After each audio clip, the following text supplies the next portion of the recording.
Nagsisimula ang kwento sa isang eksena ng isang bayaning nakikipaglaban sa isang halimaw para iligtas ang mundo. Ngunit sa kasamaang palad, natalo siya. Ito si Hukazi, isang hardcore gamer, na nagkukumahog matapos ang kanyang pagkatalo laban sa halimaw na iyon kanina. Bigla, isang babaeng nagngangalang Fleur ang lumapit kay Hukazi upang humingi ng tulong sa kanya. At syempre, kasama ang babaeng iyon, may kakaibang ekspresyon sa kanyang mukha. Walang paraan para tumanggi siya. Nag-usap ang dalawa, at ipinakilala ni Hukazi ang kanyang sarili bilang isang taong responsable at maingat sa kanyang trabaho, kapwa sa mga laro at sa totoong buhay, kaya mapagkakatiwalaan siya ni Fleur. Inihayag din ni Fleur na kailangan niya ang tulong ni Hukazi sa totoong buhay, hindi sa laro. Lumiwanag ang mukha ni Hukazi nang magsimula siyang mag-isip kung anong klaseng babae siya. Nang magsalita si Fleur, sinabing naghahanap siya ng isang taong gwapo at malakas tulad ni Hukazi, na halos mawalan siya ng kontrol. Nang makitang naloko na si Hukazi, isinandal ni Fleur ang kanyang ulo sa kanyang balikat, tinutokso siyang kung tutulungan niya siya sa gawaing iyon, bibigyan siya nito ng isang bagay na napakahalaga sa kanya. Pakiramdam ni Hukazi ay sasabog na siya, iniisip na natagpuan na niya ang tunay na pag-ibig. Naisip pa niya ang pagpapakasal kay Fleur. Naisip ni Hukazi na dapat siyang magkusa, kaya humarap siya upang hawakan ang mga balikat ni Fleur at tumingin ng diretso sa mga mata nito, sinasabing gagawin niya ang kanyang makakaya. Nagtataka si Hukazi kung saan sila maaaring magkita sa totoong buhay, ngunit sinabi lang ni Fleur na magkikita sila sa lalong madaling panahon. At biglang, natamba si Hukazi. Sa ibang mundo, isang swordsman ang may misyon na iligtas ang isang prinsesa mula sa mga humahabol na may mga tangke. Dahil napapaligiran ng ganito, kahit ang pinakamalakas na swordsman ay kailangang sumuko.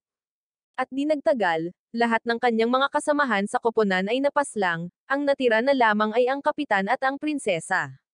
Hiniling ng lalaking may asul na buhok sa kapitan na ibigay ang prinsesa kapalit ng kanyang buhay bilang pagpapakita ng paggalang sa isang steel sword.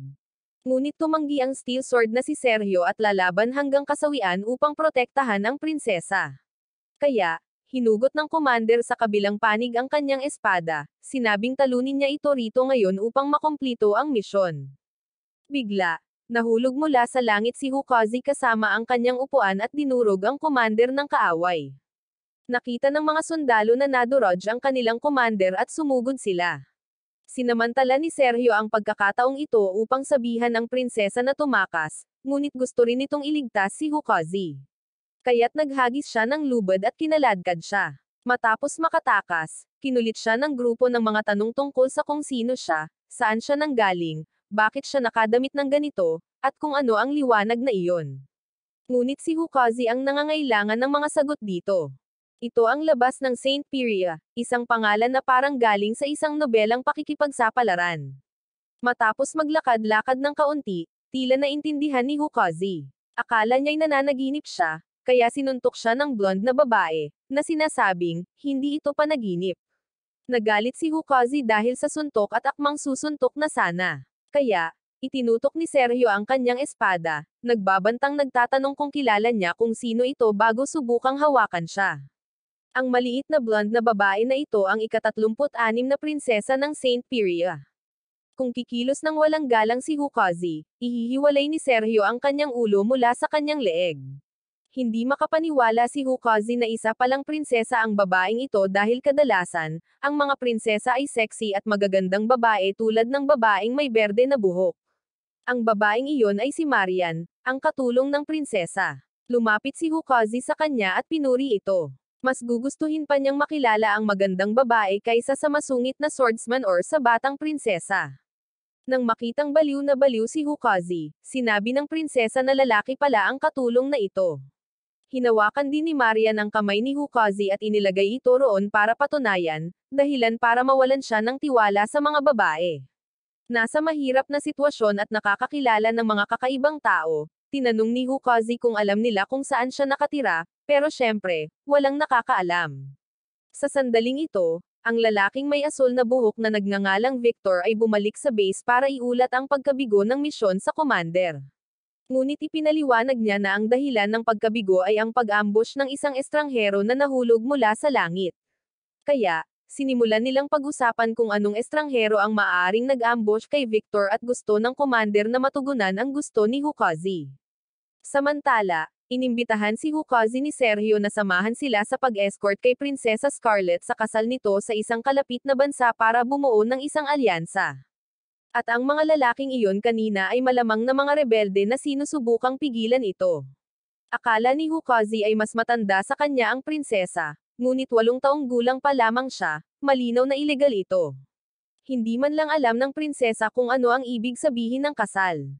Sinabi ni Hukazi sa kanya na kung magpapakasal siya, kakailanganin niyang gumawa ng mga kakaibang bagay, ngunit sinabi ng prinsesa na ayos lang sa kanya.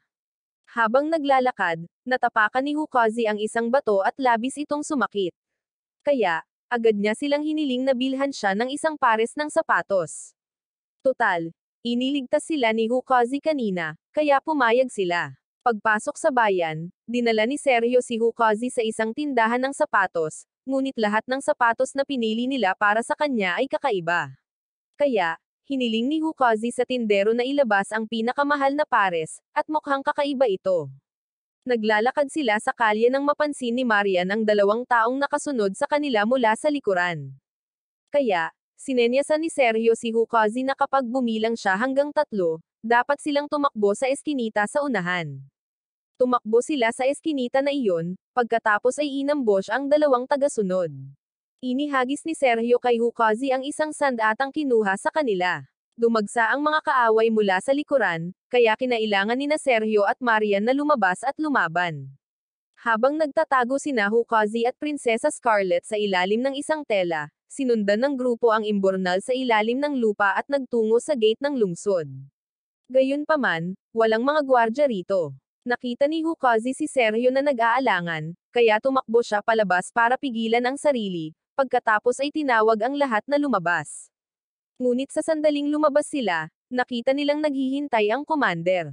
Siya ay si Eric at mas malakas siya kaysa sa lalaking may asul na buhok na natalo ni Hukazi kanina. Kaya, nagpasya siyang harapin silang 3. Humugot din si Sergio ng kanyang espada, handang isakripisyo ang kanyang sarili upang protektahan ang prinsesa. Gayunpaman, ang espada ni Eric ay napakalakas, may kakayahang maglabas ng mga kasanayan. Sa isang hampas lamang, pinalipad niya sina Marian at Sergio, na nagpatambo sa kanilang 2. Pagkatapos ay hinugot din ni Hukazi ang kanyang espada, ngunit madaling natalo. Nakaramdam ng pagkadismaya si Eric dahil hindi inaasahan si Hukazi na sobrang hina, pagkatapos ay lumapit sa prinsesa.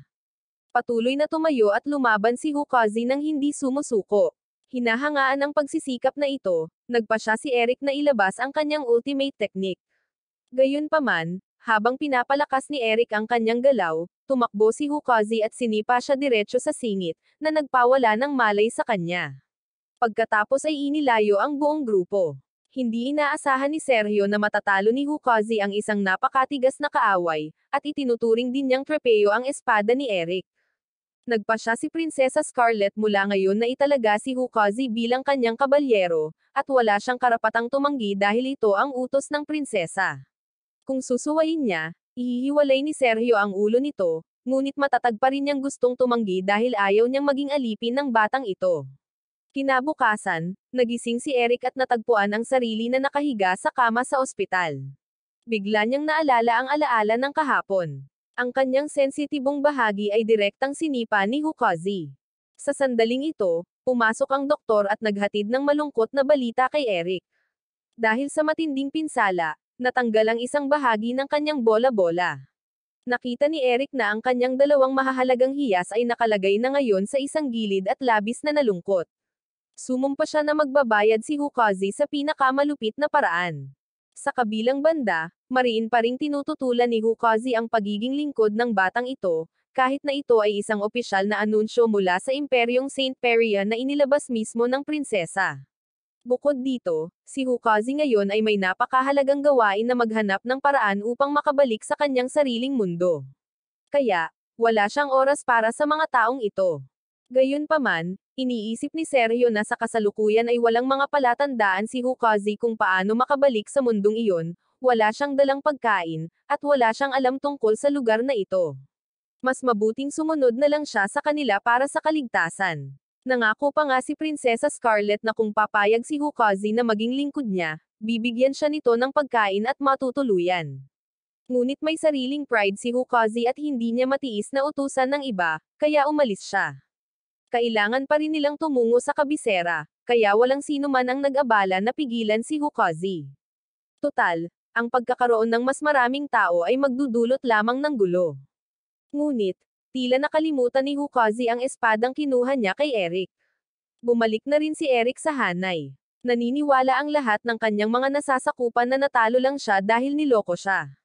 Ngunit habang patuloy na nagdadahilan ang kanyang mga nasasakupan para kay Eric, lalo lamang namumutla ang kanyang mukha sa kahihiyan, kaya't umalis siya na may dahilan na may meeting. Habang naglalakad, patuloy siyang nakahilig sa isang gilid, mukhang nakakatawa. Nakaupo si Hukazi at nakikinig ng musika mula sa kanyang smartphone sa ilalim ng puno nang biglang dumating si Marian na hinahanap siya. Hindi sigurado kung tatawagan ba siyang ma'am or sir. Ngunit gayunpaman, nais ni Marian na yayain si Hukazi na mag-escort ng ilang sandali. Tinanong ni Marian kung hindi komportable si Hukazi na maglakbay kasama nila, ngunit hindi naman sa ayaw niya sa kanila. Kinamumuhian lang ni Hukazi ang pagiging kasangkot sa ilang mga obligadong bagay. Ang pakiramdam ng pagiging pangunahing tauhan ng walang kalayaang magdesisyon ay hindi masaya. Sinabi ni Marian na ayaw lang ng prinsesa na magsalita ng tapat. Ngunit sa totoo lang, nakikita niyang maaasahan si Hukazi, kaya naman binigyan niya ito ng mahalagang papel bilang kabalyero. Bukod dito, sa mundong ito, ang pagiging isang kabalyero ay isang bagay na dapat ipagmalaki. Pagkatapos nito, dinala ni Marian si Hukazi kung saan naroon ang mga kalapati. Ngunit sa mundong ito ay napakalaki nila. Sa mundong ito, walang mga telepono or email, kaya ang impormasyon ay maaari lamang ipadala sa pamamagitan ng mga kalapati. Nagulat na rin si Eric sa kanyang nakatataas. Kailangan niyang mahuli si Prinsesa Scarlet sa lalong madaling panahon at makuha ang espada mula kay Hukazi. Sigurado siyang hindi alam ni Hukazi kung paano gamitin ang espadang iyon, kaya walang dapat ipag-alala. Samantala, nakipagpulong si Hukazi kay Sergio upang pag-aralan kung paano gamitin ang espada. Napansin niya sa hawakan ay may gatilyo at isang hiyas na kristal na alma. Ang gamit nito ay pangungulekta ng enerhiya. Ngunit nang gamitin ni Sergio ang espadang ito upang i-swing at putulin ang isang sinaunang puno sa gitna, namangha si Hukazi. Ngunit sinabi niya na hindi ito naiiba sa paggamit ng isang normal na espada. Nang makita ito, nawalan ng pasensya si Hukazi, sinimulang ihagis ang espada, at hiniling pa na kunin ang hiyas upang ibenta. Bigla, hinanap ni Prinsesa Scarlet si Hukazi at sinabihan siyang sundan siya sandali. Dumating ang dalawa sa isang tore ng bantay sa bayan. Ipinaliwanag ng prinsesa na ang lupang ito ay pansamantala lamang na mapayapa. Kung may mangyari dito, ang mundo ay mahahati sa dalawa at mahaharap sa pagkawasak. Para maiwasan ang pagkawasak ng mundo, dapat tanggapin ni Prinsesa Scarlet ang kasal na ito, isinakripisyo ang kanyang kabataan para protektahan ang mundo. Kaya umaasa talaga siyang tutulungan at paprotektahan siya ni Hukazi. Ngunit iniisip ni Hukazi na ang dalawang nakaraang tagumpay ay swerte lamang at wala siyang tunay na lakas. Nang mga sandaling iyon ay nagdala si Eric ng mga tangke at sundalo upang direktang magpaputok sa tore ng bantay kung saan nakatayo sina Hukazi at ang prinsesa. Sinimulan din ng lalaking may asul na buhok na subaybayan si Hukazi dahil bukod sa siya lamang ang nakakakilala sa mukha nito. Nagpatuloy sa pagpapaputok si Eric at hiniling kay Hukazi na magpakita. Habang matagumpay na nakipagtulungan si Hukazi kay Sergio, biglang bumagsak ang isang granada sa kanilang paanan. Kaya kinailangan tumakbo palabas ang buong grupo para umiwas, ngunit sa kasamaang palad ay nakatagpo niya si Eric at ang kanyang mga tauhan. Agad na kinontrol ni Eric ang tangke upang ituon ang kanyon ng direkta sa mukha ni Hukazi at nagpaputok, ngunit ang kanyang bala ay tumama sa lalaking may asul na buhok na nakatayo sa bubong. Sinubukan ni Eric na magpaputok sa pangalawang pagkakataon, ngunit ang bala ay tumama pa rin kung saan. Tila dahil natanggal ang isang bola-bola, ang kanyang sentro ng grabidad ay nawala na ngayon. May napansin din si Sergio na kakaiba at nagpa siya na magbukas ng daan para kay Hukazi. Naniniwala siyang magagamit ni Hukazi ang espada sa pamamagitan ng isang himala. Dahil dyan, hinugot ni Sergio ang kanyang espada at sumugod para hiwain ang isang gilid ng gulong ng tangke. Pagkatapos ay ginamit din ni Hukazi ang espada ni Eric at sumugod, ngunit bigla siyang natisod sa isang bato at natamba ng patihaya. Ang espada ay naging isang napakabigat na batong mace. Kahit na naghahanda si Eric na magpaputok, sumugod pa rin si Hukazi at pinindot ang buton sa espada, na lumikha ng isang pagsabog na nagpalipad sa tangke. Gayunpaman, tanging ang tangke lamang ang nawasak. Pagkatapos ay lumabas pa rin si Eric nang hindi nasaktan at sumugod kay Hukazi na gustong tumapos ng buhay nito. Maliban sa isang bola-bola ang natanggal, patuloy siyang sumusuray-suray na parang lasing. Napagtanto rin ni Hukazi na ito ay dahil sinipa niya ang kanyang sensitibong bahagi. Kaya, nagpasya siyang tulungang balansehin ang kanyang sentro ng grabidad sa pamamagitan ng pag-sword attack diretso sa singit, na siyang dahilan kung bakit siya nawalan ng malay agad. Pansamantalang natapos ang labanan. Dinala ng mga sundalo si Eric sa isang stretcher at umatras, na nangangakong kung magkikita silang muli, matatalo nila siya. Balak ni Hukazi na atakihin sila habang si Eric ay nasugatan, ngunit pinigilan siya ni Sergio dahil napakalakas nila. Ngunit gayunpaman, pinuri rin niya si Hukazi pagkatapos ng tagumpay na iyon. Maging ang mabangis na munting prinsesa ay may napakasayang ngiti. Pumayag si Hukazi na sumunod bilang isang swordsman na nagpoprotekta kay Prinsesa Scarlet sa kondisyon na tutulungan nila siyang makahanap ng paraan upang makabalik sa kanyang mundo. Sinabi sa kanya ng prinsesa na dapat niyang bisitahin ang kabisera. Hindi kalayuan, isang blonde na babae ang palihim na nagmamasid sa grupo ni Hukazi. Nagpadala siya ng isang lumilipad na ordilya upang lapitan sila. Kinabukasan, nagising si Eric at natagpuan ang sarili na nakahiga muli sa kama sa ospital, na nagpaalala sa kanya ng alaala ng kahapon. Ang kanyang sensitibong bahagi ay direktang tinamaan ni Hukazi. Sa sandaling ito, muling pumasok ang doktor na iyon na may ganoong tingin sa kanyang mga mata at naghatid ng malungkot na balita kay Eric. Ang kanyang natitirang bahagi ay kinailangang tanggalin din dahil sa pinsala. Nakita ni Eric na ang kanyang huling mahalagang hiyas ay nawasak din at labis na nalungkot kaya't siya ay nawalan ng malay. Sa kabilang panig, si Hukazi ay naglalakbay kasama ang lahat patungo sa kabisera dahil ayon sa prinsesa, may posibilidad na makahanap siya ng ilang mga palatandaan upang makabalik sa kanyang mundo. Sa sandaling ito, napagtanto ni Marian na ang liwanag na inilabas noong ginamit ni Hukazi ang espadang iyon ay ang liwanag nga ng alma. Kasama ang kanyang pagbagsak mula sa langit, posible na si Hukazi ay isang tao mula sa Alvidia. Ang Alvidia ay isang maalamat na lupain na itinaas sa kalangitan ng Tribong Ishan noong sinaunang panahon at ang Tribong Ishan ay may malapit na koneksyon sa Alma Crystal. Nagkukwentuhan ang grupo nang biglang may lumilipad na ordilya na lumapit mula sa ibaba sa kalsada. Patuloy itong gumagawa ng mga nakakatawang aksyon. Kaya naman gustong-gusto itong hulihin ni Marian at Sergio bilang alagang hayop, ngunit pinigilan sila ni Hukazi dahil hindi nila dapat kalimutan ang kanilang misyon na makarating sa kabisera sa lalong madaling panahon. Hindi pa kasama rito ang paghuli ng mababangas na hayop na ilegal. Patuloy siyang nagkukwento tungkol sa kalikasan at mga batas ng kalikasan, mga bagay na walang nakakaintindi rito. Pagkatapos ay hinabol niya ang ordilya pabalik sa kalikasan. Nagpatuloy ang grupo nang hindi alam na hindi pa sumusuko ang nilalang na iyon. Sa kabilang banda, pinag-uusapan ng mga matataas na tauhan ni Eric ang pagiging siklib ng kanilang pinuno. Labis silang nag-aalala dahil 2 beses na itong natalo sa iisang kalaban.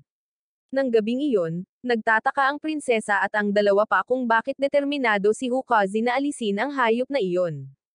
Bagamat medyo nag-aalala rin si Hukazi tungkol dito, nagpasya siyang matulog muna. Kinabukasan, nagising si Hukazi at sumigaw dahil nakahanap na ng daan ang hayop mula kahapon patungo sa kanya. Lumalabas na sinusundan sila nito sa buong oras. Patuloy na itinataboy ni Hukazi ang hayop, ngunit iniisip ng prinsesa na gusto siya ng ordilya na ito, kaya ito sumama. Ang magustuhan ng isang hayop ay hindi dapat ika-problema. Kaya, nagsimulang magtalo ng malakas ang 2, ngunit ginamit ni Hukazi ang lahat ng kanyang lakas upang itaboy ito. Habang tinatawag ni Marian ang hayop pabalik at nanunumpa na aalagaan ito gamit ang kanyang buhay, matatag pa ring hindi sumasang-ayon si Hukazi pagkatapos. Naglarawan siya ng maraming trahedya tungkol sa pag-aalaga ng mga mababangas na hayop. Ngunit nagpa siya si Marian na palakihin ito, kaya wala siyang pakialam. Walang ibang pagpipilian si Hukazi kundi paglaruan ang sikolohiya ni Marian. Tandaan, ang misyon ng lahat ay protektahan ang prinsesa, kaya huwag kang magambala ng hayop na ito, ngunit siya ay nag-ambala ni Sergio. Noong nakaraan, may isang bayani na nagngangalang Arthur. Isa siyang mahusay na swordsman na may pambihirang katalinuhan. Patuloy na ikinukwento ni Sergio ang kanyang kapangyarihan at katanyagan, ngunit nagtapos sa katotohanan na talagang mahilig siya sa mga pusa, na ginagawang katawa-tawa ang buong kwento. Naisip ni Sergio, kung hindi nila maprotektahan ang maliit na buhay na ito, paano nila magagawang protektahan ang prinsesa? Sawang-sawa na rin ang prinsesa na marinig ang reklamo ni Hukazi ngayon.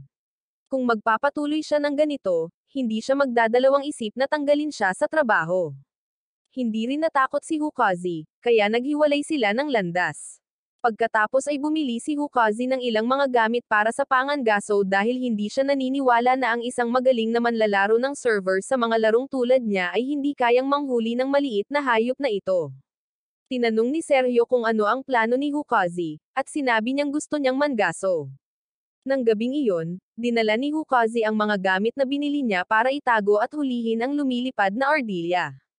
Ngunit natuklasan siya ni Marian at itinutok ang baril sa ulo nito, tinatanong kung ano ang plano nito. Kaya binago ni Hukazi ang kanyang plano sa pagluluto ng isang palayok ng sopas na may lason para akitin ang ardilya na kumain. Habang tumatawa ng masama, lumapit si Prinsesa Scarlet at tinanong kung ano ang ginagawa nito. Sinubukan ni Hukazi na magtakip, sinasabing nag-aaral pa lamang siyang magluto, kaya't pinatikim niya ito sa kanya para malaman kung ito ay lason, na nagpamutla sa kanyang mukha. Kinabukasan, tinawag ni Prinsesa Scarlet ang lahat para sa isang pagpupulong. Hindi niya maintindihan kung bakit kinamumuhian ni Hukazi ang hayop na ito. Malinaw na gusto lang siya nito. Sa kabila ng pagtatanong ng lahat, sumuko si Hukazi. Inihayag niya na allergic siya sa mga alagang hayop, kaya masama ang pakiramdam niya kapag malapit sa hayop na iyon. Pero mukhang normal pa rin siya kahit may ardilya sa ulo, kaya naisip nilang nagsisinungaling siya. Pakiramdam ni Hukazi ay naiintindihan ng ardilya na ito ang sinasabi ng lahat at naghahanap ng away. Kaya, sinuntok siya ng prinsesa, ikaw ang naghahanap ng gulo dito. Tatapusin na sana ni Prinsesa Scarlet ang usapin dito, pero napagtanto ni Marian na may dahilan si Hukazi sa pag-arte ng ganito. Kaya, sinimulan ni Hukazi na ikwento sa lahat ang isang kwento noong bata pa siya. Noon, nagbibisikleta si Hukazi sa ulan, basang-basa. Nang mapadaan siya sa isang palumpong, nakarinig siya ng mahinang tunog mula sa loob. Ang mausisang likas na ugali ng isang bata ang nagtulak sa kanya upang hanapin ang pinagmumulan ng tunog na iyon. Pagkatapos maghanap ng ilang sandali, nakakita siya ng dalawang inabando ng kuting na nakalagay sa loob ng isang kahon. Dinala niya ang dalawang pasang iyon sa bahay at hiniling sa kanyang ina na hayaan siyang mag-alaga sa kanila at pumayag ito. Inalagaan niya sila ngunit patuloy pa ring ikinukwento ni Hukazi ang kwento ng hindi malinaw, na nagpapakuryo sa lahat kung ano talaga ang nangyari. Inalagaan niya ang dalawang kuting na iyon ngunit nang lumaki na sila ay hindi nila nagustuhan si Hukazi. Kaya mula sa sandaling iyon, sumumpa si Hukazi na hindi na siya muling makikipag-ugnayan sa mga cute na hayop. Naisip ni Sergio na maaaring maging magandang pagkakataon ito para baguhin ni Hukazi ang kanyang pananaw. Nang marinig ito, itinaas din ni Hukazi ang kanyang kamay upang makipagkamay at makipagkasundo sa ardilya, ngunit kinagat nito ang kanyang braso, na ikinagalit niya kaya't nais niya itong ihampas sa pader. Dahil hindi na matiis ang ardilya na ito, hinugot ni Hukazi ang kanyang espada upang labanan ang hayop. Sa kabila ng pagsasabi ng lahat na huwag maging malupit sa isang maliit na nilalang, nagtakda si Hukazi ng mga kondisyon. Kung mananalo siya, dapat mawala ang ardilya sa kanyang paningin. At kung matalo si Hukazi, hindi na rin ito dapat magpakita muli sa kanya. Pinagtakda nila si Hukazi ng mga patas na kondisyon. Kung matalo siya, dapat niyang hayaang maglakbay ang ardilya kasama ang lahat. Naglabas si Hukazi ng enerhiya at nagpakawala ng isang atake na Sumira sa buong sahig.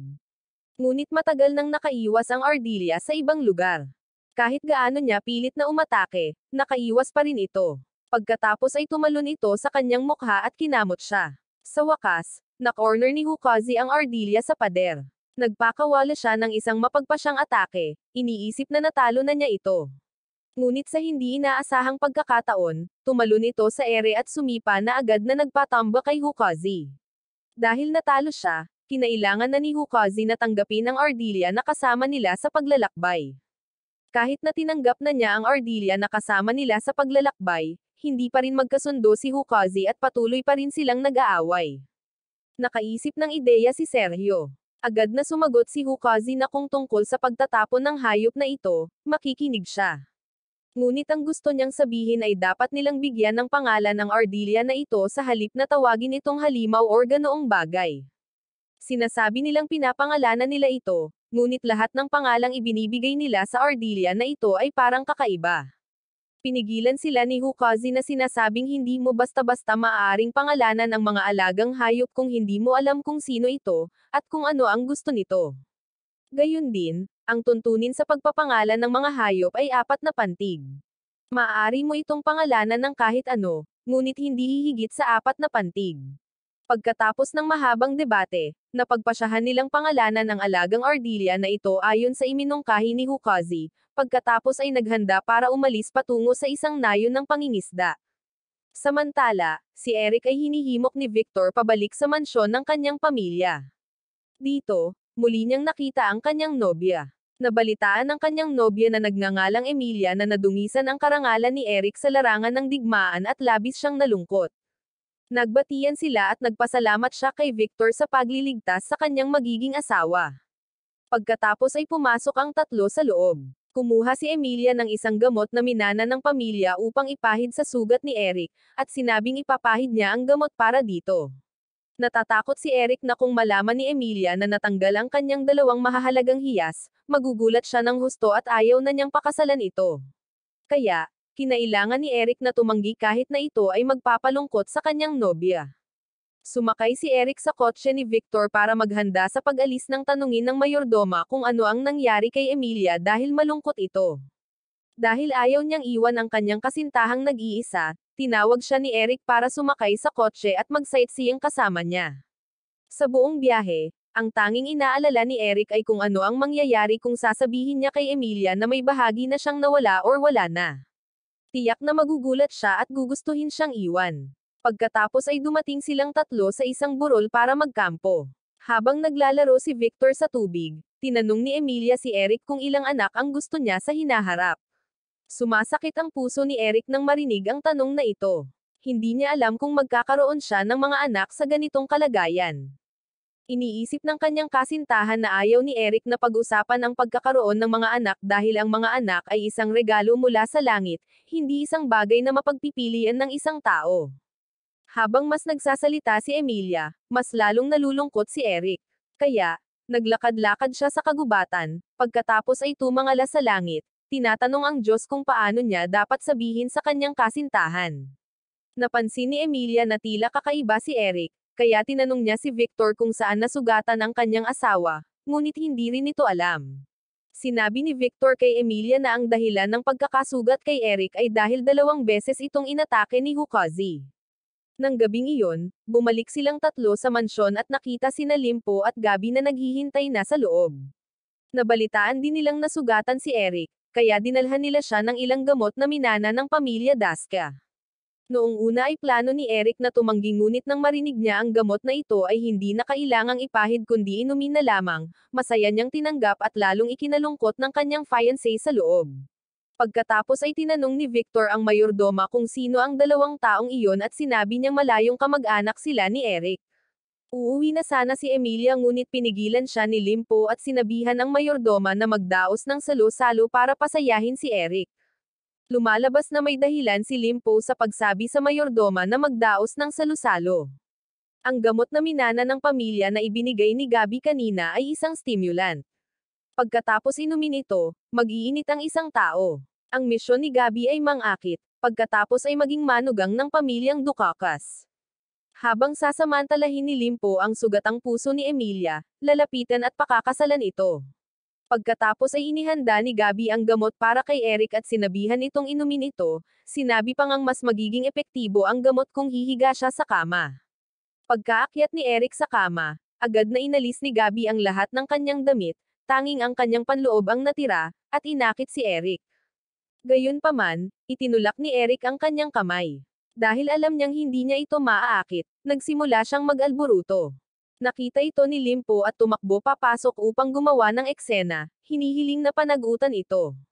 Inisip ni Victor at ni Emilia na may nangyari, kaya tumakbo rin sila upang makita. Ang eksena sa harap ng kanyang mga mata ay hindi nakayanan ni Emilia, at umalis siya. Samantala, hindi pinakinggan ni Limpo ang alinman sa mga dahilan ni Eric dahil tanging isang taong walang magawa ang maaaring manatiling kalmado pagkatapos uminom ng gamot na iyon. Kumikirot ang puso ni Eric nang marinig ito, kaya hiniling niya kay Limpo na ayusin ito sa pamamagitan ng puwersa. Kung mananalo si Eric, gusto niyang kilalanin ni Limpo ang kanyang karangalan at na si Gabi ay dalisay pa rin. At kung matatalo siya, siya ang mananagot sa bagay na ito. Kaya, nag-ayos si Limpo na makipagkita kay Eric bukas ng madaling araw sa Fog Forest para sa isang tunggalian, pagkatapos ay umalis. Naramdaman ni Victor na may mali, kaya sumunod siya at nagkataong narinig ang kasuklam-suklam na katotohanan tungkol sa dalawang taong iyon. Pagkatapos ay tumakbo si Victor upang magulat at pinayuhan siyang iwanan ang laban na ito dahil isa itong patibong. Ngunit para kay Eric, maraming dahilan para tanggapin ang hamong ito. Gusto niyang manalo upang patunayan kay Emilia na siya ay dalisay pa rin. Kinabukasan, dumating sina Eric at Victor sa tagpuan upang labanan ang magkapatid na Olympus. Inakusahan ni Victor ang magkapatid ng pagpaplano na gumamit ng honey trap upang sirain ang mga pamilya ng ibang tao, ngunit walang paraan na aaminin nila ang pagkakasala. Kaya, kinailangan ni Eric na tanggapin ang mga kondisyon at lumaban. Gayunpaman, pagkatapos ng kasunduan, tinawag ni Limpo ang isang maskuladong tulisan na may hawak na sandata upang ipaglaban siya. Ang maskuladong lalaking iyon ay tumawag ng higit pang mga kasabwat at bumuo sila ng isang hukbo upang pagtulungan si Eric. Ngunit, hindi natakot si Eric sa kanila. Sumugod siya at tinalo ang bawat isa sa isang pag-atake lamang. Gayunpaman, pagkatapos, muling naglaro ng marumi si Limpo, tinawag ang isang malademonyo na manok upang lumaban dahil nasugatan pa rin ito. Di nagtagal, naubusan ng lakas si Limpo at hindi na makapagpatuloy sa pakikipaglaban. Habang naghahanda si Limpo para sa kasawian, narinig niya ang boses ni Emilia. Dumating ang kanyang kasintahan upang mag-cheer. Tila nakakuha si Limpo ng power buff upang magpatuloy sa pakikipaglaban. Ngunit biglang lumingon ang manok at sumugod kay Emilia, kaya kinailangan niyang gisingin ang ilang kapangyarihan upang sumugod at maarang at sirain ang manok. Pagkatapos ay lumapit si Limpo at itinutok ang kanyang espada sa mukha ni Limpo, na siyang dahilan ng pagsuko nito. Ngunit nang tumalikod si Limpo, sinipa niya ito diretso sa singit. Gayunpaman, matapos matanggal ang dalawang mahahalagang hiyas, hindi na alam ni Limpo kung ano ang sakit. May galit na mukha, tumalikod siya at sinuntok si Limpo, pagkatapos ay naglakad papunta sa kanyang kasintahan. Ang tagumpay na ito ay iniaalay sa iyo. Nagsimula silang magtaka kung bakit matatag pa rin si Limpo matapos sip-in sa lugar na iyon. Kaya, kinailangan ni Limpo na magsinungaling na siya ay sanay na, kaya tinawag siya ni Victor na isang lalaking bakal. Kinabukasan, nagpaalam si Limpo sa kanyang kasintahan para bumalik. Sa pagkakataong ito, tinanggap niya ang bote ng gamot para mapasaya si Emilia at nangakong tiyak na babalik siya sa lalong madaling panahon. At ang lugar na kanilang pupuntahan ay ang mainit na bukal ng Tamatsep para magpahinga at magpagaling. Pagkatapos ng napakahabang paglalakbay, halos nasa lungsod na si Hukazi. Sinabi ni Sergio na doon siya hihiga sa isang mainit at malambot na kama at kakain ng gusto niya. Ngunit iniisip ni Hukazi na nagsisinungaling lamang ang mga matatanda, na sinasabing malapit na sila. Ngunit sa totoo lang, malayo pa ang lalakbayin. Ang gusto ni Hukazi ngayon ay isang malambot na kama, masarap na pagkain, at magagandang babae. Nang makita ito, itinuro ni Sergio ang kanilang likuran. Mukhang pupunta ang grupo ngayon sa dalampasigan. Nakaupo si Hukazi at kumakain ng berdeng ubas at nasisiyahan sa panonood ng magagandang babae na nakabakini na may malalaking aset at kurbadong katawan. Ang pagkakaroon lamang ng isang babae ay sapat na. Kaya, inalis ni Hukazi ang kanyang damit, naghahandang pumunta sa dalampasigan. Sa sandaling ito, pumasok si Sergio para tawagin siya. Ang kanyang katawan ay sobrang toned at maskulado habang si Hukazi ay mukhang payat na parang chopstick, na nagpaparamdam sa kanya ng kaunting kawalan ng seguridad. Ang prinsesa at ang katulong ay nagpalit din ng swimsuit at tumungo sa dalampasigan. Kasama sa grupong ito ang isang hamak, isang crossdresser, isang higanti. Siya lang ang balat at buto, kaya hindi naglakas loob si Hukazi na ipakita ang kanyang katawan at kinailangan niyang magsuot ng jacket sa ibabaw ng kanyang sarili. Patuloy siyang gumagawa ng mga dahilan para sisihin ang kanyang payat at mahinang katawan. Nakita ni Marian si Hukazi na nagdadaldal at aaliwin siya. Ngunit nang tumayo na lamang siya, ang mga lalaki sa paligid ay nabighani sa kanyang figure. Lumapit si Hukazi upang balaan sila na ang taong ito ay nagkukunwaring babae, ngunit walang pakialam ang mga nanliligaw na tao.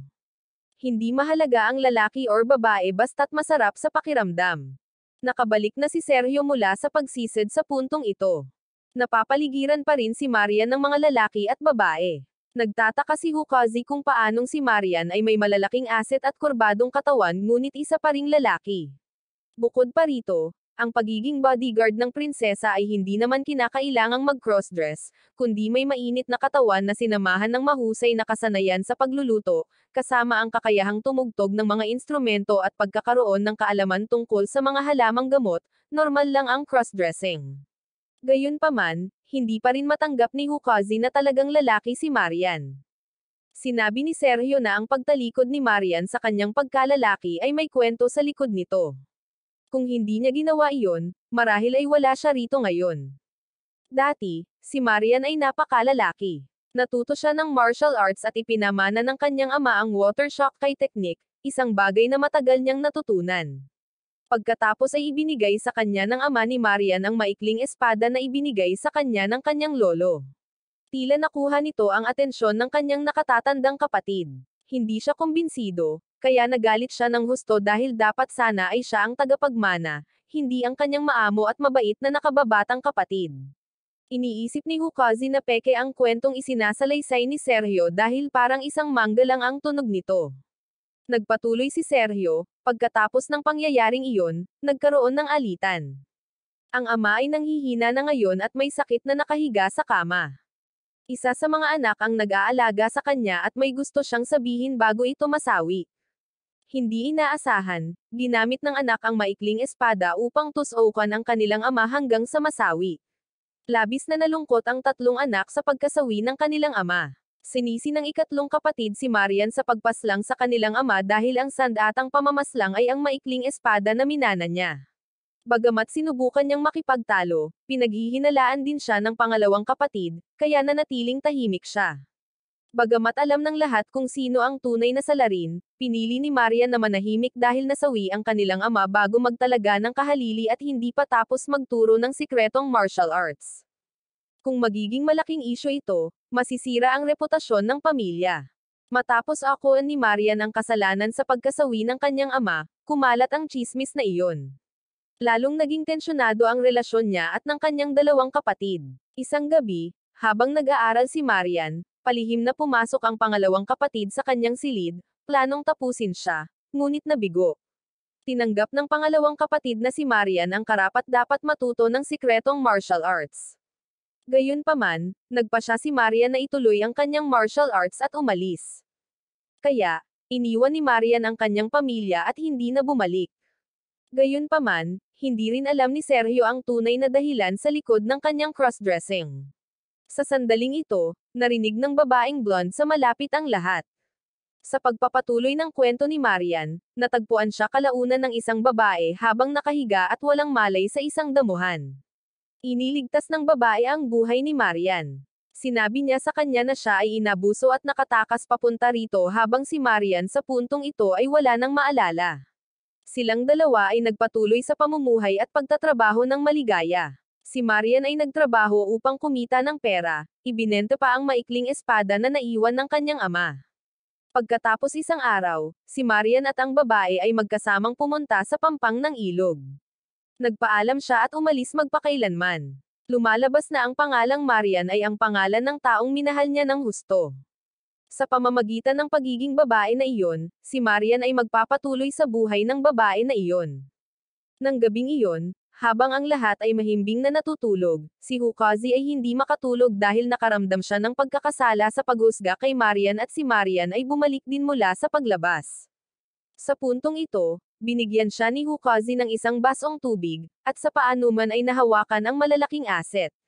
Kahit alam niyang mali ito, hindi maalis ni Hukazi ang kanyang kamay. Namula si Marian at inihiga si Hukazi sa kama na halos gawin iyon sa kanya, na nagpasigaw sa kanya ng malakas.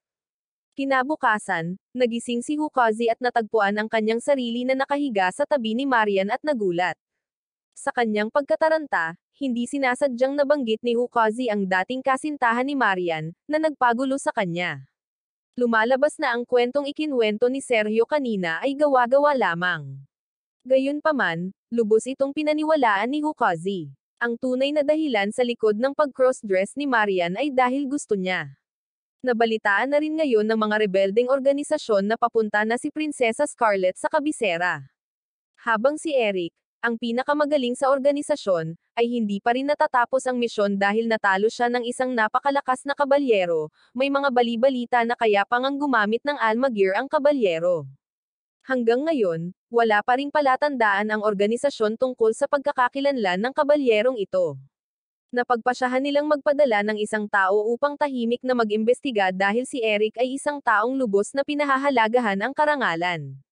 Sa takot na kung pag-usapan ito, mawalan siya ng mukha, pumunta sila sa piitan upang palayain ang isang halimaw na kumakain ng tao na nagngangalang Jorg upang manghuli sa gabing iyon. Matapos mapalaya, ang halimaw ay labis na uhaw sa dugo, handang agad na punatan ang biktima. Bumalik sa grupo ni Hukazi, patuloy pa ring nagtatanong si Hukazi kung makakahanap ba siya ng daan pauwi kung pupunta sila sa kabisera. Ang plano ng prinsesa ay dalhin si Hukazi sa kabisera, pagkatapos ay humanap ng paraan para ipadala siya sa lungsod ng kalangitan, ang Alvidia, dahil baka may mga palatandaan na makakatulong sa kanya na makauwi. Ngunit hanggang doon, dapat masunod ang gawin ni Hukazi ang kanyang trabaho bilang isang bodyguard. Samantala, nakita rin ng halimaw na si Jorg ang grupo at sinusundan sila. Pagkatapos ay umupa sila ng isang tuluyan para matuluyan.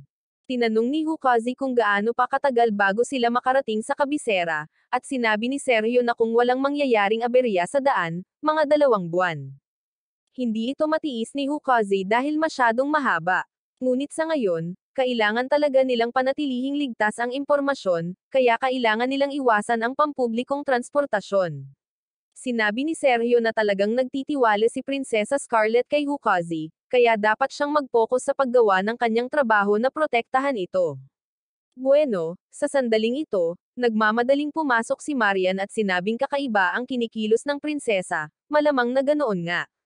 Tumakbo pagkatapos papunta sa kwarto ng prinsesa, dahilan para mausisa si Hukazi at sumunod. Pagdating nila, labis na natakot sina Marian at Sergio, habang si Hukazi ay walang nakitang kakaiba sa prinsesa, kaya hinailan nila ito palabas para hindi magalit ang prinsesa. Inisip ni Hukazi kung ano nga ba ang nangyari sa prinsesa. Tinanong ni Sergio kung nakita ba niya ang bagay sa ulo ng prinsesa. Isa lamang itong normal na buhok na umiikot, kaya ano ang dapat ipag-alala? Bago pa sila makapagpaliwanag, tinawagan na ng prinsesa si Marian at sinabing nagugutom na ito. Mabilis na tumakbo ang grupo papunta sa kusina para maghanap ng pagkain. Kahit na nakuha na nila ang lahat ng pagkain sa aparador, naramdaman ni Marian na hindi pa ito sapat. Pumasok ang chef at nakita ang eksenang ito, malapit ng manggulo, ngunit kumuha si Sergio ng isang gintong barya, sinabing ngayon ay ibubuk niya ang buong inn, at hiniling na huwag nang tumanggap ng mga bisita. Sinabihan ni Marian sina Sergio at Hukazi na bumili ng mas maraming pagkain. Malapit nang makipagtalo si Hukazi, ngunit inihampas ni Marian ang isang kutsilyo at pinutol ang ulo ng baboy, na ikinatakot niya kaya agad itong tumakbo. Umalis na lang sina Hukazi at Sergio sa bahay tuluyan nang dumating ang kanibal na iyon. Nakabili na ang dalawa ng maraming pagkain at pabalik na. Nakaupo sa cart, ikinwento ni Sergio kay Hukazi ang sitwasyon ng prinsesa. Sinabi niya na ang prinsesa ay nasa kanyang hyperactive period. Bagamat hindi pa niya nakikita ang prinsesa noong panahong iyon, ayon sa lahat, nakakatakot ito, kaya huwag mo siyang galitin. Tungkol naman sa buhok na nakatali sa ulo ng prinsesa, kapag tumigas na ang ikatlong buhok na nakatali sa ulo nito, matatapos na ang lahat. Bumalik ang dalawa dala ang mga sangkap, At nakapagluto na si Marian ng napakaraming pagkain at sinabihan silang dalhin ito agad sa prinsesa. Nang dalhin nila ang pagkain sa kwarto ng prinsesa, marami nang walang laman na plato rito. Humingi siya ng mas malaki, kahit ang tambak ng pagkain na inilapag nila ay nawala sa isang kisap mata. Sa kusina ng mga sandaling ito, dahil walang tigil sa pagluluto si Marian, tuluyan nang namamanhid ang kanyang mga daliri. Ngunit kailangan pa rin niyang patuloy na magluto.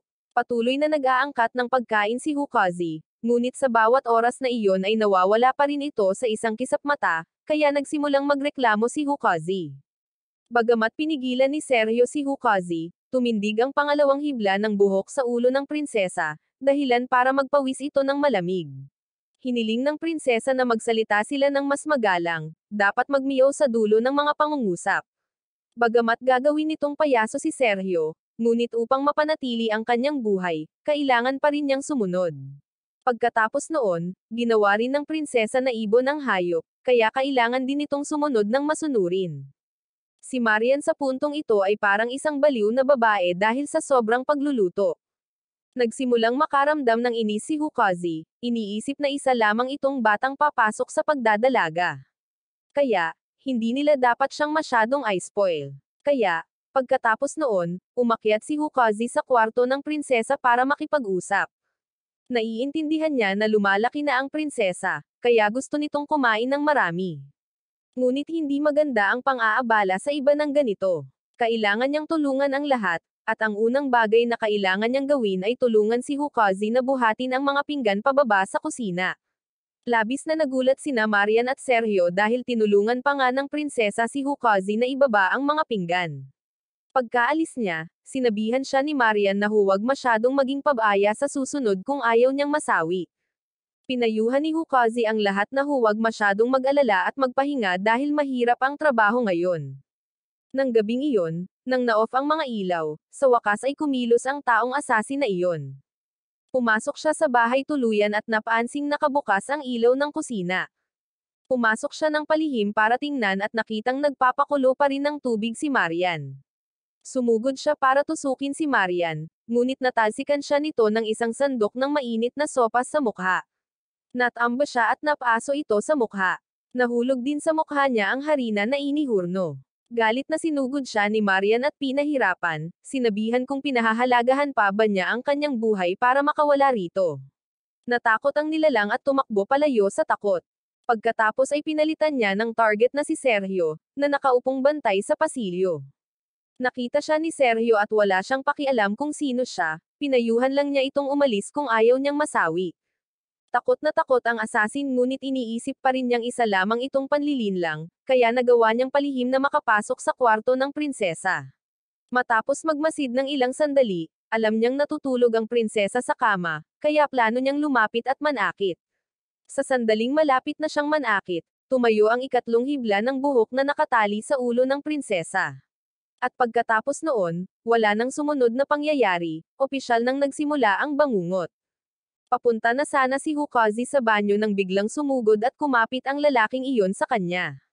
Nagmakaawa siya kay Hukazi na iligtas siya, kaya inakala niyang ito ay isang taong inupahan nina Marian at Sergio para takutin siya. Pagkatapos ay pumunta siya sa kwarto ng prinsesa para tingnan ang sitwasyon ngunit hindi niya ito nakita sa kama. Pagkatapos ay hinaypan ang kandila.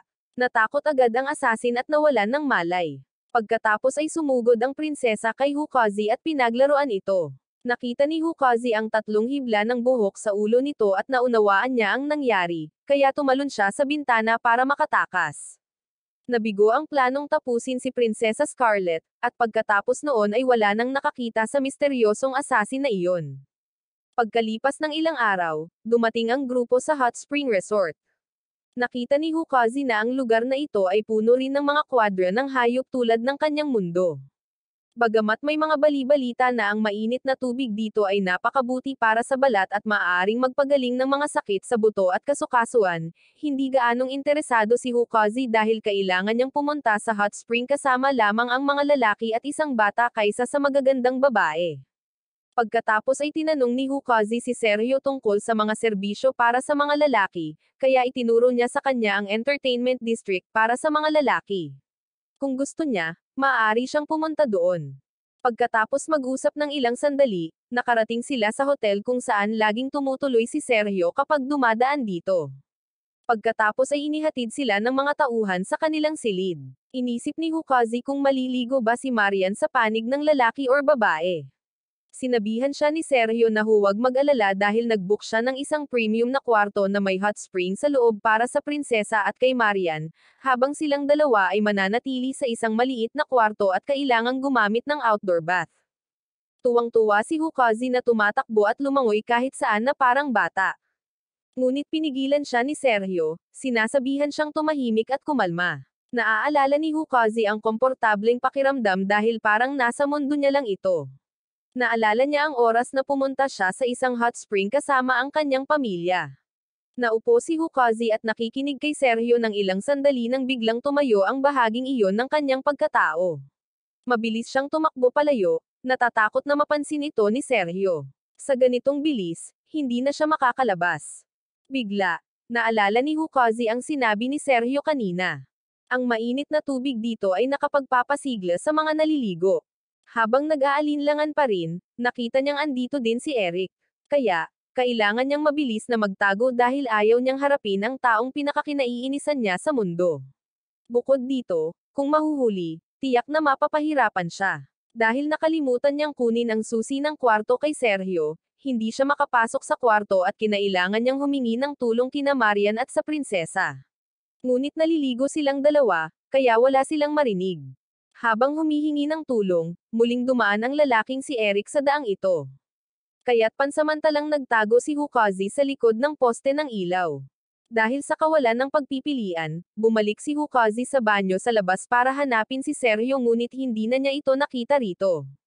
Bigla niyang naalala ang entertainment district para sa mga lalaki kanina. Sa kasamaang palad, sa sandaling ito ay naliligo rin si Eric, kaya't mabilis na nagtago si Hukazi sa laundry basket, akmang sasamantalahin ang pagkakataong makatakas nang bigla niyang marinig si Eric na nagdarasal sa loob. Nasaksihan ni Hukazi ang pagdarasal nito para maibalik ang kanyang dalawang mahahalagang hiyas at naawa rin siya sa kanya. Nag-e-enjoy pa rin ang prinsesa at si Marian, kaya wala silang marinig. Kaya kinailangan ni Hukazi na hilingin sa receptionist na sabihin sa kanila na huwag umalis sa kanilang kwarto. Sa sandaling ito, muling nagpakita si Eric. Napansin din niya na medyo pamilyar ang itsura ni Hukazi, ngunit naisip niya ulit, bakit may isang taong katulad ni Hukazi na nandito. Pagkatapos noon, si Hukazi, na hawak pa rin ang papel na iyon, ay tumakbo papunta sa entertainment district para sa mga lalaki upang hanapin si Sergio. Sa pagpunta niya rito ng mag-isa sa gabi, patuloy siyang hinihikayat na mag-enjoy ng mga serbisyo. Napakalaki ng distritong ito, kaya imposibleng mahanap si Sergio sa bawat bar. Kaya, sinimulan ni Hukazi ang pagsusuri batay sa mga kagustuhan ni Sergio. Mahilig siya sa hayop, kaya malamang na nasa isang lugar siya na may mga babaeng nagko-cosplay bilang mga hayop. Bigla, huminto ang mga mata ni Hukazi sa isang kafe kung saan umiinom ka habang naglalaro ng mga pusa. Totoo nga, pagpasok niya sa loob, nakita niya si Sergio na nakahiga at naglalaro ng mga pusa rito. Sinabi ni Hukazi kay Sergio na nandito si Eric, pero gusto lang niya itong iwasan kaysa makipag-away. Bigla na lang nagpakita si Eric dito, kaya kinailangan ni Sergio na hawakan si Hukazi at tumakbo sa ibang lugar. Sa puntong ito, kumalma na rin ang nakababatang joystick ni Hukazi. Napagtanto niyang tumayo ang kanyang nakababatang joystick dahil si Eric ay nasa paligid, kaya hindi na niya kailangang magtago na parang magnanakaw. Pero bigla, nagsimulang magningning ang kanyang katawan, kaya nakuha niya ang atensyon ng lahat habang naglalakad sa kalye. Ang paglalakad ng may kumikinang na katawan na tulad nito ay nagpapadali sa kanila na matuklasan, kaya nagpa siya silang bumalik agad sa kwarto. Dahil nakakapagod naman ang araw na ito, nagpa siya silang matulog. Pero pagkatapos ay off ang mga ilaw, masyadong maliwanag ang katawan ni Hukazi, kaya hindi sila makatulog. Hindi makatulog sa ganitong kondisyon, umupo sina Sergio at Hukazi para maghanap ng solusyon. Hindi insomnia ang problema, pero kung hindi mawawala ang kondisyong ito, tatanggihan siya ng mga recruiting company. Tatanggihan ng mga ospital ang kanyang blood type. Tatawagan siyang impotent ng mga kaibigan niya dahil hindi niya kayang i-off ang mga ilaw. Paulit-ulit niyang iniisip ang mga problemang kakaharapin niya kung patuloy siyang kumikinang ng ganito. Kaya, bumangon siya para maligo. Napagtanto ni Hukazi na ang problemang kinakaharap niya ay medyo may kaugnayan sa hot spring dito. Ang kanyang nakababatang joystick na nakatayo at kumikinang ang katawan ay nangyari matapos siyang magbabad sa mainit na tubig. Ang dahilan kung bakit siya lang ang apektado ay marahil dahil isa siyang Hyperion. At marahil ang dahilan kung bakit nandito rin si Eric ay dahil dito.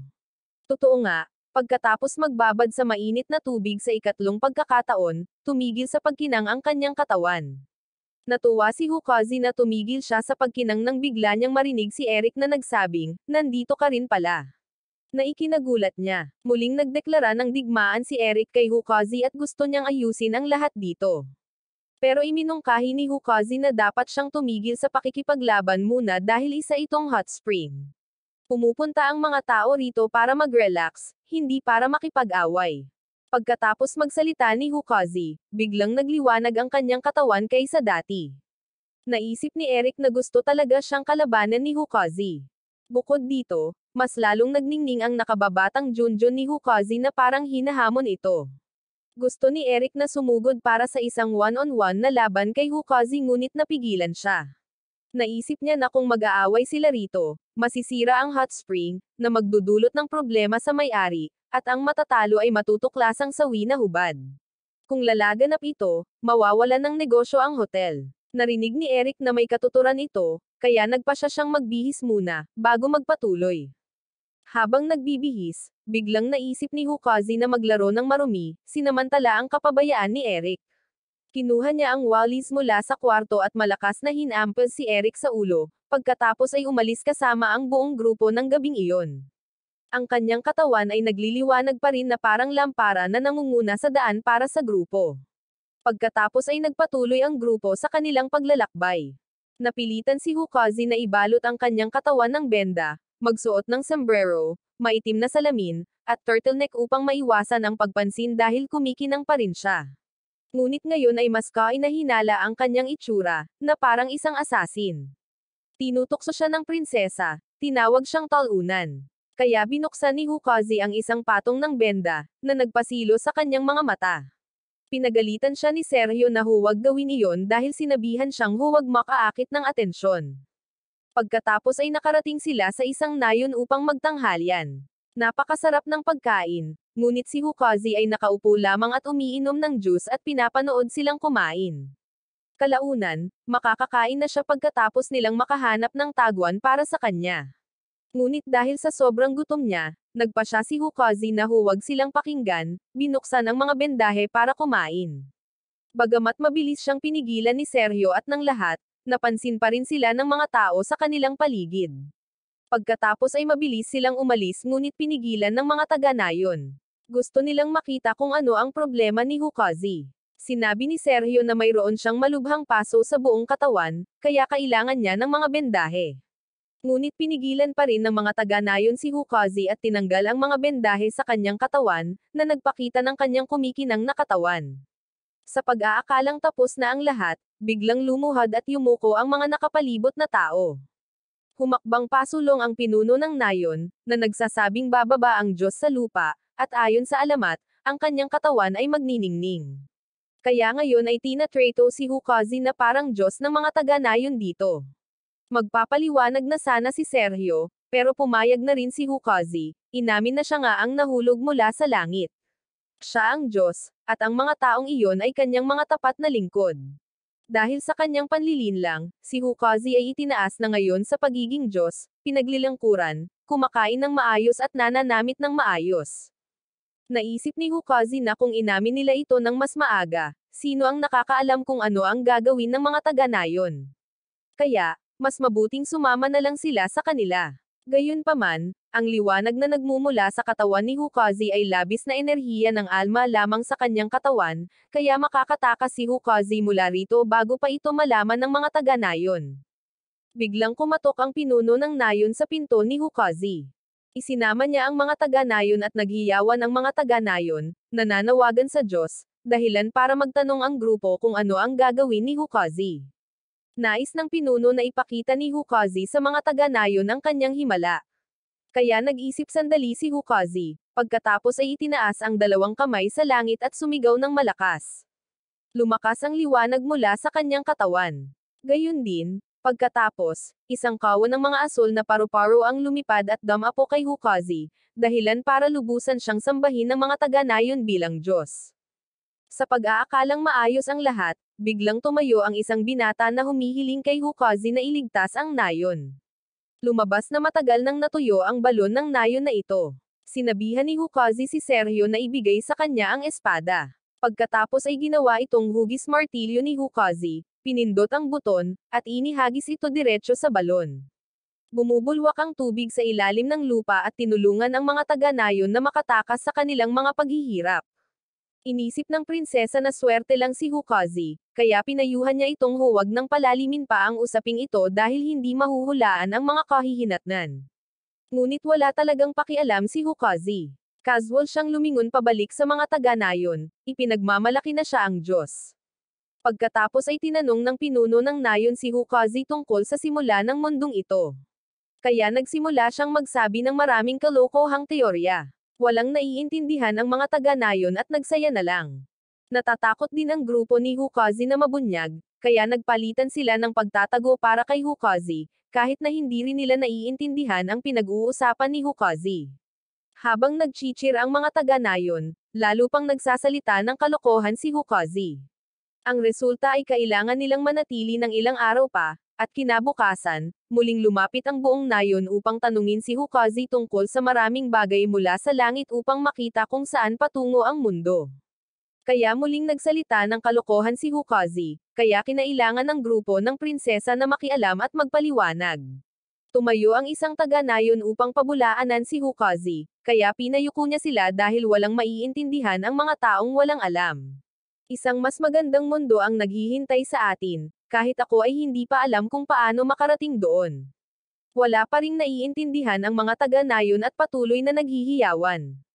Binigyan si Hukazi ng isang buong palasyo, inalok ng hindi mabilang na ginto, pilak, at mga kayamanan, pagkain, at inumin. Nagbihis at humawak ng tungkod si Hukazi na parang isang tunay na Diyos, nangangaral pa nga sa mga taga-nayon dito dahil nabubuhay siya sa karangyan, sinasamba na parang Diyos, napapaligiran ng mga tambak ng ginto, pilak, at mga kayamanan, at pinaglilangkuran din ng magagandang babae. Unti-unting lumubog si Hukazi sa latian na ito. Nang makita ito, kinailangan ni Sergio na tawagin si Hukazi para sa isang seryosong pag-uusap. Hiniling nila kay Hukazi na umalis agad dahil sa ganitong bilis, sandali na lang bago matuklasan ng mga taga-nayon na nagpapanggap siyang Diyos. Ngunit si Hukazi ngayon ay masyadong nag-iilusyon tungkol dito. Iniisip niya na isa siyang buhay na santo, pinangarap pa niyang ipagawa sa kanya ng mga taga-nayon ang isang kahangahangang palasyo at paglingkuran ng apatnapi at magagandang babae. Sinampal ng prinsesa si Hukazi ng isang beses, ipinaalala sa kanya ang kanyang tunay na layunin sa mundong ito, kung bakit siya naglalakbay kasama nila. Napagtanto rin ni Hukazi na siya ay masyadong nahumaling. Biglang sumugod ang pinuno ng nayon at hiniling kay Hukazi na batiin ang mga taga-nayon. Lumalabas na lalong pinagkakatiwalaan ng mga tao ang mga turo ni Hukazi, kaya nagiging magulo ang mga ito at gusto nilang makilala si Hukazi. Napagtanto ni Hukazi na nagiging seryoso na ang sitwasyon, kaya pumayag siyang balutin siya ni Sergio ng mga bendahe at makatakas. Ngunit habang naghahanda para makatakas, natuklasan siya ng pinuno ng nayon. Kailangang magsinungaling si Hukazi na kailangan niyang pumunta sa ibang lugar para mang-aral. Ngunit ngayon, biglang tumaas ang bilang ng mga taong naniniwala sa relihiyon ni Hukazi. Kung aalis siya, maaaring makipagdigma sila laban sa ibang mga sekta. Hinihiling ni Hukazi na itigil na nila agad ang pakikipagdigma laban sa ibang mga sekta. Nagpasya siyang humarap upang turuan sila. Iminungkahi ni Hukazi sa mga taga-nayon na magtayo ng tore sa malayong bundok upang mapalawak ang sekta. Makakatipid ito ng mas maraming oras at magagamit ang paggawa ng mga taga-nayon. Si Sergio ang bahala sa pagdidisenyo ng blueprint para sa tore dahil nagtapos siya ng arkitektura sa paaralan ng pagsasanay militar. Tila minamaliit ni Hukazi si Sergio, kaya kinut siya ng prinsesa na nagtapos siya bilang valedictorian, hindi bilang talunan tulad ng kumikinang na lalaki, na nagpakawala ng imak kay Hukazi. Pagkalipas lamang ng ilang araw, naitayo na ang tore. Sinamantala ni Sergio ang pagkakataong ito upang sabihin kay Hukazi na gamitin agad ang lahat ng kanyang lakas upang mas umilo, na nagbibigay ng enerhiya para sa hot air balloon na kanyang inihanda at lumipad sa kalangitan. Gamit ang dahilan na ang Diyos ay dapat nang bumalik sa langit, pinakalma ng pinuno ng nayon ng kanyang mga taga-nayon, sinabihan silang ipagpatuloy ang pagpapalaganap ng mga turo ni Hukazi. Pagkatapos makatakas sa nayong iyon, biglang nawala ang liwanag sa katawan ni Hukazi. Nangangahulugan din ito na mahuhulog ang hot air balloon. Nataranta ang grupo at hiniling ng prinsesa na mabilis na umilo muli si Hukazi. Ngunit kahit gaano pa siya magpumilit, hindi na siya muling umilo, at patuloy na nahuhulog ang grupo. Bumalik kay Eric. Nakatayo siya at ninanamnam ang simoy ng hangin sa isang madamong burol nang biglang lumapit ang babaeng blonde na sumusunod sa grupo ni Hukazi. Ang pangalan niya ay Fleur at siya ay mula sa Sky City, at kilala rin siya ni Eric. Sa kampo ni Eric, nagpapahinga ang kanyang malalapit na kasama nang sumugod si Victor, at inanunsyo na babalik si Eric sa hukbo sa loob ng ilang araw. Inisip ng blonde na maaari siyang manatili sa tabi ni Eric bilang kanyang strategist, ngunit ang tatlo pa ay tumutol. Lahat ng apat ay nagtatalo na sila ang kanyang pinagkakatiwalaang tao. Nang gabing iyon, gumala-gala ang Ardelia sa loob ng bahay tuluyan at nakitang mahimbing na natutulog ang lahat, kaya nagpasya siyang tumakbo palabas para magulat. Ang apat na malalapit na kasamahan ni Eric ay nagiinuman na ngayon. Habang umiinom, siniraan nila ang isa't isa, kaya ang lalaking may pulang buhok at itim na buhok ay tatayo na at mag-aaway. Pinigilan sila ng blonde dahil ang pag-aaway sa isang maliit na dahilan ay makakasira sa karangalan ni Eric. Pagkatapos ay umupo ang lalaking may pulang buhok at tinanong ang blonde kung bakit niya sinasabing siya ang pinakaangkop na servant para kay Eric, at sinabi niyang hindi niya alam. Iminungkahi ng lalaking may itim na buhok na pag-usapan nila ang kanilang mga katangian upang makita kung sino ang pinakaangkop. Nagsimula ang lalaking may itim na buhok. Iniisip niya na may lakas ng loob siyang harapin ang sakit at panganib dahil habang nagpapagaling si Eric, nag-eensayo siya ng mag-isa sa bundok, dumaan sa pinakamatinding ehersisyo upang malampasan ang kanyang mga limitasyon. Ngunit iniisip ng lahat na nagsanay siya ng ganoon dahil lamang sa kanyang pagiging babaero at mga tendensyang masokastiko. Dagdag pa ng may itim na buhok habang nagsasanay sa bundok, natuto siya ng isang nakakasawi na pamamaraan na maaaring magtakda ng resulta ng anumang labanan, ngunit ang pangalan nito ay napakahaba at katawa-tawa na walang makakarinig dito. Samantala, si Eric ay pinamumunuan ni Fleur upang makakita ng isang bagay. Pumunta siya sa isang pandayan at inutusan niya ang panday dito na gumawa ng isang espada. At ang espadang ito ay maaaring tawaging banal na kalibre ng espada. Bumalik sa inuman, iniisip ng may pulang buhok na ang tagapaglingkod ni Eric ay dapat na isang taong may matatag na lakas ng loob at espiritu ng bakal na taglay niya. Partikular sa isang pamamasyal, partikular sa isang napakahalagang misyon, siya at ang dalawang kasamahan sa koponan ay pumasok sa isang tavern. Alam ng mga babae roon ang kanilang plano, kaya tumanggi silang hawakan ang mga ito. Isa-isa na natamba ang kanyang dalawang kasama dahil sa kalasinggan, siya lamang ang nanatiling nakatayo. Naging kritikal ang sitwasyon nang wala siyang perang pambayad. At sa huli, kinailangan niyang magpalipis ng gabi kasama ang isang babae roon upang magbayad. Ang inaakala nilang isang bagay ay naging isang kwento tungkol sa isang gabi sa isang bar. Hindi nakakapagtaka na iniwan siya ng kanyang asawa na may ganitong pagkababaeng ugali. Iniisip ng lalaking may itim na buhok na sa puntong ito ay tiyak na siya na ang pinakaangkop na katulong, ngunit sinabi ng blonde na siya at si Victor ay hindi pa rin nagsasalita. Bumalik kay Eric, naglagay si Fleur ng isang hiyas sa espada at naglipat ng enerhiya dito. Binalaan din niya si Eric na huwag itong mawala muli dahil hindi lahat ng gamit ay madaling gawin. Kinuha ni Eric ang espada at nangakong huhugasan ang kahihiyan ng nakaraan. Sa pagpapatuloy sa mesa ng inuman, iniisip ng blonde na siya ang pinakaangkop kay Eric dahil ang kailangan ni Eric sa isang katulong ay hindi lakas, kundi pag-ibig. Napapansin ng lahat ang blonde tuwing nalalasing ay nagsasalita na parang babae, hindi alam na isa pala siyang babae na nakabalat kayo bilang lalaki. Ang pagkarinig sa blonde na nangangarap tungkol sa paggising sa tabi ni Eric ay nagpapahirap kay Victor, kaya sinipa niya ito. Nang ahas na insultuhan si Eric ng mga salitang hindi niya mapapatawad dahil mayroon na siyang kasintahan. Galit na iniisip ng may pulang buhok na dahil sa mga taong bulag sa pag-ibig, ang pagnanais na maging isang tag-asira ng tahanan tulad ng Blonde ang dahilan kung bakit magulo ang mundong ito, napakaraming pamilya ang naghiwalay. Iniisip ng Blonde na sinisisi siya ng may pulang buhok sa pag-alis ng kanyang asawa. Nagtalo sila ng paulit-ulit at gusto ni Victor na pigilan sila ng may itim na buhok, ngunit natutulog siya na parang sawi, walang alam. Ang hindi kayang lutasin sa salita ay kayang lutasin sa pamamagitan ng mga kamao. Ang Blonde at pulang buhok ay tumayo upang lumaban. Sinubukan silang pigilan ni Victor, ipinapaalala sa kanila na ang dahilan kung bakit pumunta ang lahat dito upang uminom ay upang ipagdiwang ang pagbabalik ni Eric sa hukbo, ngunit walang nakinig. Ngayon, gusto lang nilang makita kung sino ang karapat-dapat na maging malapit na kasama ni Eric. Narinig ito, nagising din ang may itim na buhok. Dahil sa kagustuhang sumali, lalaban sila upang mahanap ang pinakamalakas na magiging katulong. Sa wakas ay sumang-ayon si Victor sa labanang ito. Gayunpaman, siya ang magpapasya ng mga patakaran. Pagkatapos ay umalis sila sa tavern at pumunta sa isang bundok upang mangaso. Ang kanilang kalaban ay isang higanteng dragon. Ang patakaran ay hindi alintana kung sino ang may pinakamalaking kontribusyon. Kung sino ang makakatalo sa dragon ang siyang magiging katulong. Humugot silang apat ng kanilang mga espada, pagkatapos ay sumugod sa dragon. Ang may itim na buhok ang unang sumugod. Nagsalita siya tungkol sa kasanayang natutunan niya, pagkatapos ay nag-slash, ngunit hindi man lang umiwas ang dragon. Medyo mas mahusay ang may pulang buhok. Nagawa niyang putulin ang buntot ng dragon. Sumugod ang Blonde at si Victor at nabali ang mga sungay sa mukha nito. Tumakas ang dragon at hinabol nilang apat na planong manghuli nito.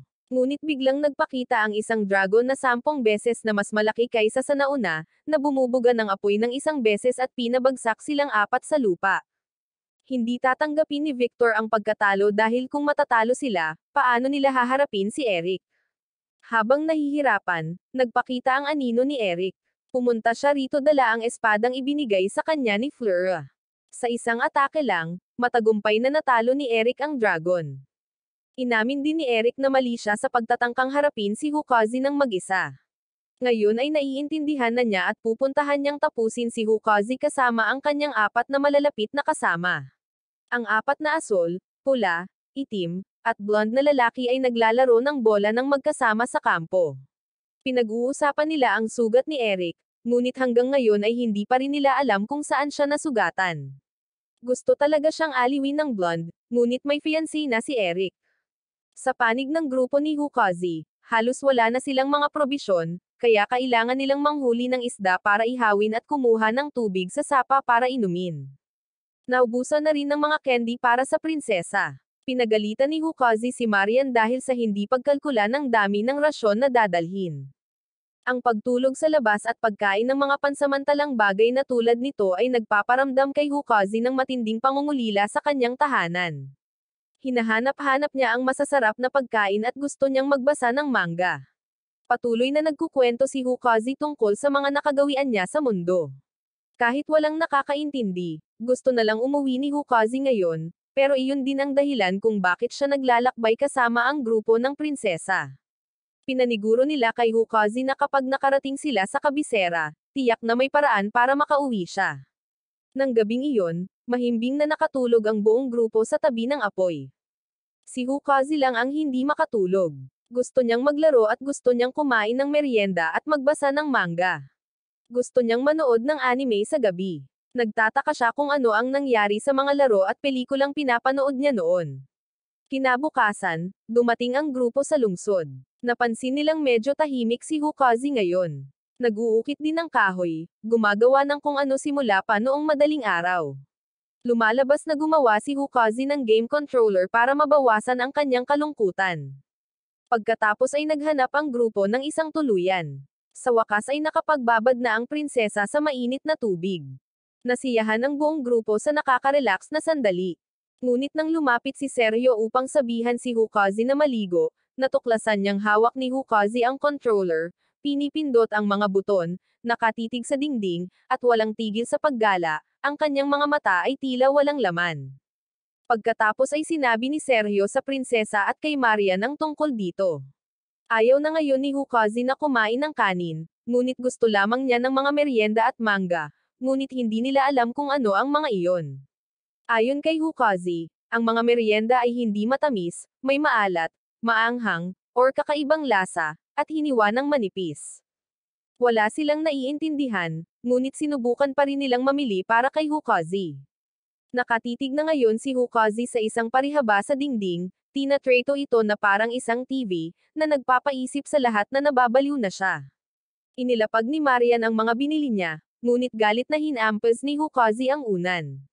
Hindi ito ang gusto niya, hayaan mo siyang maglaro at naiintindihan din nila na nangungulila si Hukazi at nalulungkot, kaya gusto nilang tumulong. Tinanong ni Marian kung may gustong kainin si Hukazi, at sumagot ito na gusto niyang kumain ng malaking hamburger at malaking cola. Hiniling niya kay Hukazi na isulat ang mga sangkap at mga tagubilin pagkatapos ay ibigay ito sa kanya. Matapos basahin ang listahan ng mga sangkap, ang mga sangkap na ito ay ibang-iba sa kung ano ang mayroon sila. Malamang na magastos ito ng malaki, ngunit dahil malaki ang naitulong ni Hukazi sa prinsesa, pagbibigyan niya ito sa pagkakataong ito. Pagkatapos ay pumunta sila sa palengke upang bumili ng maraming sangkap. Sa puntong ito, si Hukazi ay parang isang nahuhumaling sa laro na may sakit sa pag-iisip. Lumapit ang prinsesa upang tawagin si Hukazi upang subukan ang hamburger na hiniling niya. Sa paanuman ay nagawa ni Marian na gumawa ng parehong hamburger at cola, at nang makita niya ang hamburger at cola, mga bagay na matagal na niyang hindi nakikita, kumain at uminom siya ng gutom at patuloy na gustong kumain pa. Ngunit nang pumunta si Hukazi sa kusina upang tingnan kung paano ito ginagawa ni Marian, natuklasan niya na ang lugar na ito ay parang laboratorio ng lason ng isang mangkukulam. Mayroon pang ang isang halimaw na sumugod upang atakihin siya. Natakot si Hukazi nang masawi sa takot at mabilis na tumakbo papunta sa kanyang silid, nilak ang pinto, at nagpatuloy sa paglalaro. Kailangang mag-usap muli ang grupo ng prinsesa. Naisip ni Marian na ang problema ay hindi ang lasa. Tinanong ng prinsesa si Sergio tungkol sa bagay na tinatawag na manga na hiniling ni Hukazi, ngunit hindi rin nila alam kung ano ito. Ayon sa kanya, isa itong kwento, ngunit maraming larawan. Binigyan ni Marian si Hukazi ng isang libro at sinabing, ito ay manga sa mundong ito. Nang buksan ito ni Hukazi para basahin, dumyugo ang kanyang ilong at nahimatay dahil lumabas na ito ay rated 18. Lumalala ang kondisyon ni Hukazi at ngayon ay tinakpan niya ang kanyang sarili ng kumot at iniisip na naglalaro siya. Wala ring magawa ang grupo ng prinsesa. Hiniling ni Sergio na itigil agad ni Hukazi ang kalokohang ito. Dadalhin niya ito sa mga larong mas makatotohanan. Pagkatapos noon, dinala ni Sergio si Hukazi sa isang kasino. Ano man ito sa kanyang mundo, magaling din siya rito. Gayunpaman, dinala ni Sergio si Hukazi sa silong kung saan siya nagpareserba. Dito sa ibaba, may ginaganap silang underground MMA tournament. Maaari silang tumaya sa kampyon at ang lalaking nakamaskara na may lag-ari ang kasalukuyang paborito para sa kampyon. Dinala ni Sergio si Hukazi para bumili ng mga tiket sa pagtaya, ngunit hindi niya pinayagan si Hukazi na bumili at sinabing hindi siya maaaring tumaya. Sa waiting room, tinanong ni Hukazi si Sergio kung bakit hindi siya maaaring bumili ng mga tiket sa pagtaya. Pagkatapos, ilang minuto lamang ang lumipas, tinawag si Hukazi sa ring upang lumaban sa tatlong malalaking mandirigma. Nabalitaan na ngayon ng paborito sa kampyonato na nakahanap na sila ng kalaban para sa finals.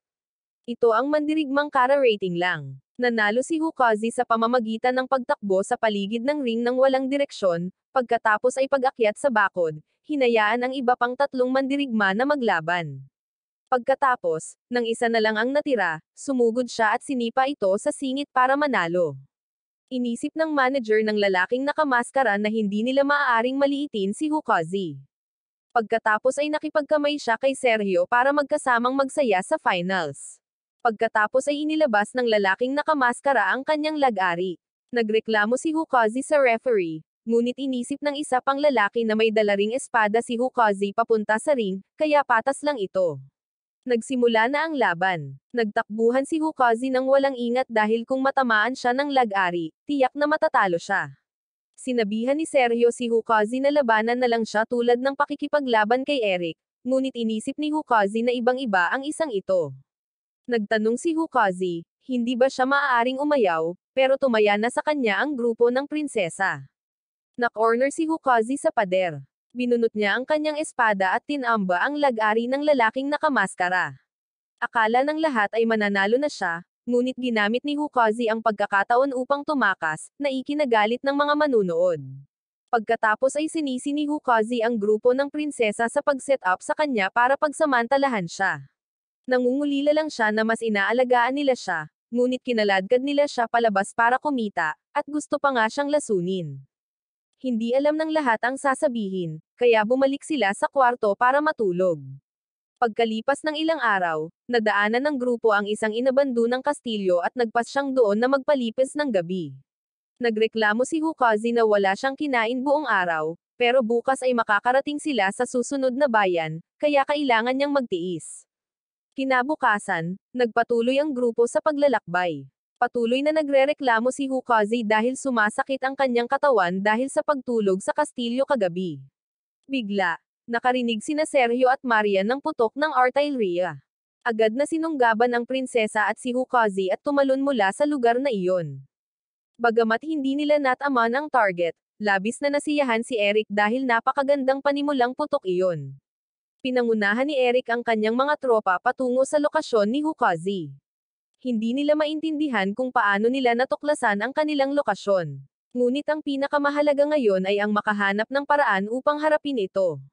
Balak ni Hukazi na tumakas, ngunit sa sitwasyong ito, tiyak na hindi nila hahayaang matupad ang hiling ni Hukazi.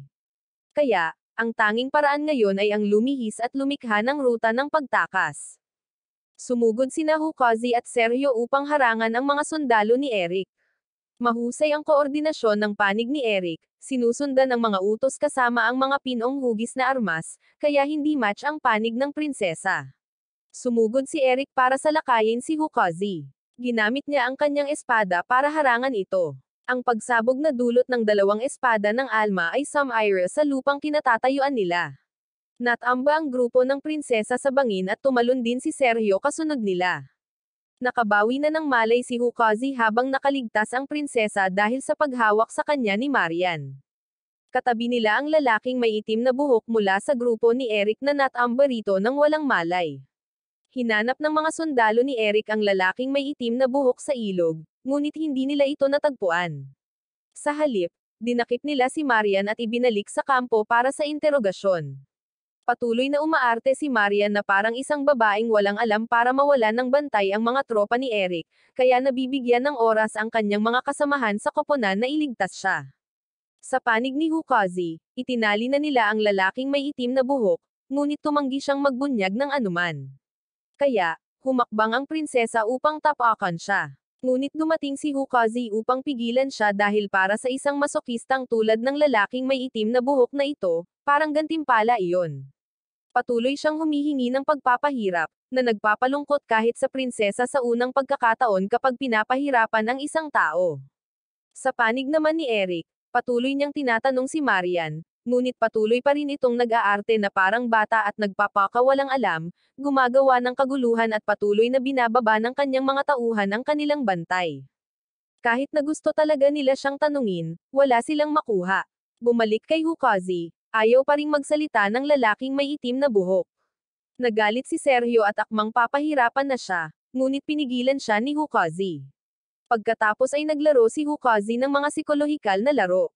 Tinanong niya ang lalaking may itim na buhok kung sino ang pinakamalakas sa kanila. Sumagot ang lalaki ng walang paghihinala, si Eric ang pinakamalakas habang siya ang pangalawa. Ang iba pang tatlong tao, ang isa ay may kahinaan sa pagiging mahinahon sa mga babae. Ang isa ay lasenggo at ang isa ay mayroon pa ring medyo pambata na personalidad. Ngunit tila alerto pa rin ang lalaking may itim na buhok, hindi nagbubunyag ng anumang impormasyon tungkol sa kanyan. Iniisip ni Hukazi kung ano ang dapat nilang gawin sa lalaking may itim na buhok ngayon dahil ang pagdadala sa kanya ay magiging lubhang mahirap. Bukod dito, maaaring nahuli na ngayon ni Eric si Marian. Kaya nakaisip si Hukazi ng ideya para iligtas si Marian. Sa panig ni Eric, isang sundalo ang tumakbo papasok at nag-uulat. Natagpuan nila ang lalaking may itim na buhok na nakatali sa isang puno sa tabi ng apoy sa kampo. May isang sulat na nakadikit sa kanyang likod. Matapos basahin ang sulat, sinabihan ni Eric ang mga sundalo na maghanda dahil handa ng wakasan ni Hukazi ang lahat. Pagkatapos ay pinakawalan din niya si Marian. Bago umalis, napansin ni Marian na may katulad si Eric sa kanya.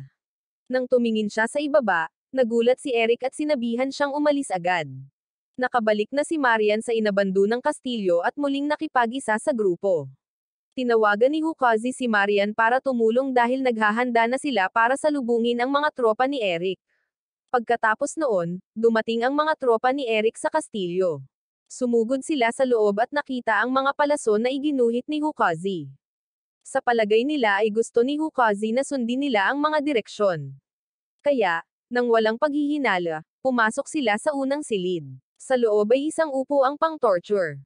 Hindi maintindihan ng grupo ni Eric kung bakit gagawin ito ni Hukazi. Pagkatapos, ang lalaking may itim na buhok, na parang nakikita ang kanyang tunay na pag-ibig, ay sumugod upang subukang umupo. Ngunit pagkaupo niya, ang kanyang mga binti ay napasigaw ng napakalakas. Ang pangalawang silid ay may magasin ng isang babaeng nakabakini. Alam ng lahat na ito ay isang patibong, ngunit ang babaerong mapula ang buhok na lalaki ay lumakad pa rin upang subukan. Sinipa niya ang magasin at mabilis na umatras, iniisip na nalutas na niya ang patibong ni Hukazi, ngunit biglang may bumagsak na malaking palanggana sa kanyang ulo. Sa ikatlong silid, may mesa sa itaas na puno ng alak. Lalapit na sana ang blonde at kukuha, ngunit ang may pulang buhok ay mabilis na gumamit ng baril upang paputukan at basagin ang lahat ng bote upang pigilan siya. Sa labas, nakatanggap din sila ng mga ulat na ang mga lalaki ay nahuhuli sa mga patibong sa buong kastilyo. Tila nagtagumpay si Hukazi sa pagsasamantala sa mga kahinaan ng malalapit na kasama na nakuha niya mula sa lalaking may itim na buhok. Pagkatapos ay tumakbo si Eric at ang kanyang mga kasama sa huling silid at kumuha ng isang kumpol ng lubricating oil na ibinuhos sa kanila ni Hukazi. Patuloy na tinutokso ni Hukazi si Eric. Pinapasok din niya sila sa bitag at pinabagsak sa ibaba. Hindi na matiis ni Eric at hiniling kay Hukazi na lumabas para lumaban ng maayos. Sinunod din siya ni Hukazi at lumabas.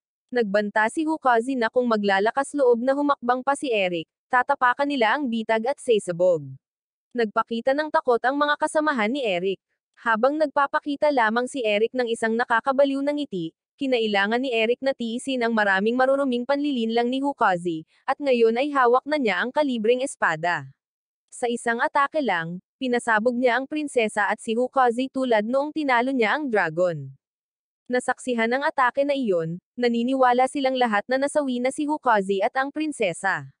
Para kay Eric, ang kanyang mga araw ng kahihiyan ay nalinas na ngayon. Sa mga sumunod na araw, nagpadala rin si Eric ng mga sundalo upang sundan sina Sergio at Marian upang bantayan sila, ngunit walang nakitang kakaiba. Tila tunay na pumanaw ang prinsesa. Nang gabing iyon, sina Sergio at Marian ay pumunta sa isang bayan upang umupa ng isang tuluyan. Kasunod nila ang mga lalaking blonde at pulang buhok na sumusunod sa kanila.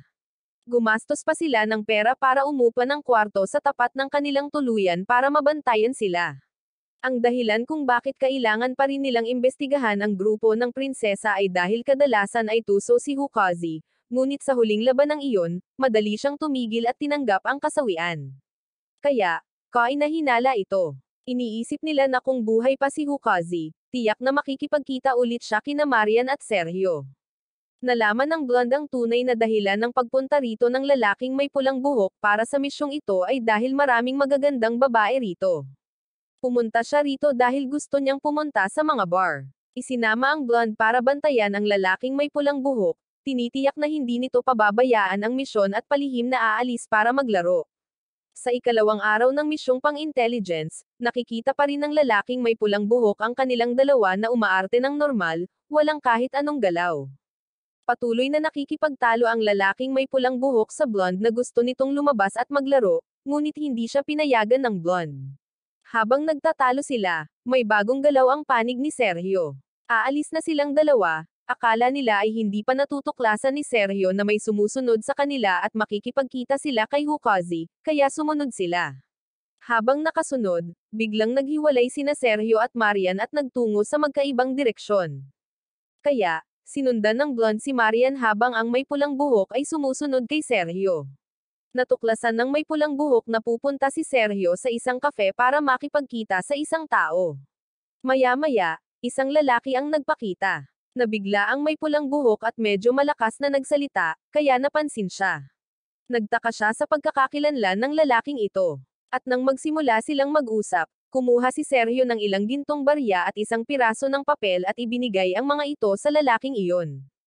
Pagkatapos ay naghiwalay sila ng landas. Sinundan ng may pulang buhok ang lalaking iyon paakyat sa isang kagubatan. Dahil sa sobrang kapal ng hamog, nawala niya ang lalaking iyon. Ngunit nang sinundan niya ang direksyon na pinuntahan ng lalaking iyon, sa harap ng kanyang mga mata ay isang sementeryo.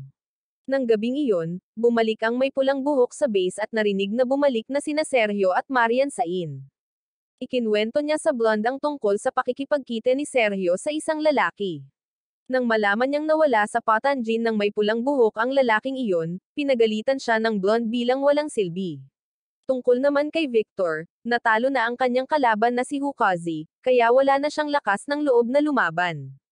Iniisip nila na nalulungkot din si Eric dahil natalo si Hukazi, ngunit gumapang ito papasok sa isang tolda at tumawa na parang baliw. Sa ikatlong araw, patuloy nilang sinusubaybayan sina Sergio at Marian. Tila gusto na niyang payagan si Marian na magsaya kasama ang mga babae, ngunit hindi siya pinayagan nito. Kaya buong araw, walang ginawa sina Marian at Sergio kundi manatili sa bahay tuluyan, na nagpapabaliw sa may pulang buhok. Kaya hanggang gabi, wala pa ring kilos ang panig nina Sergio at Marian.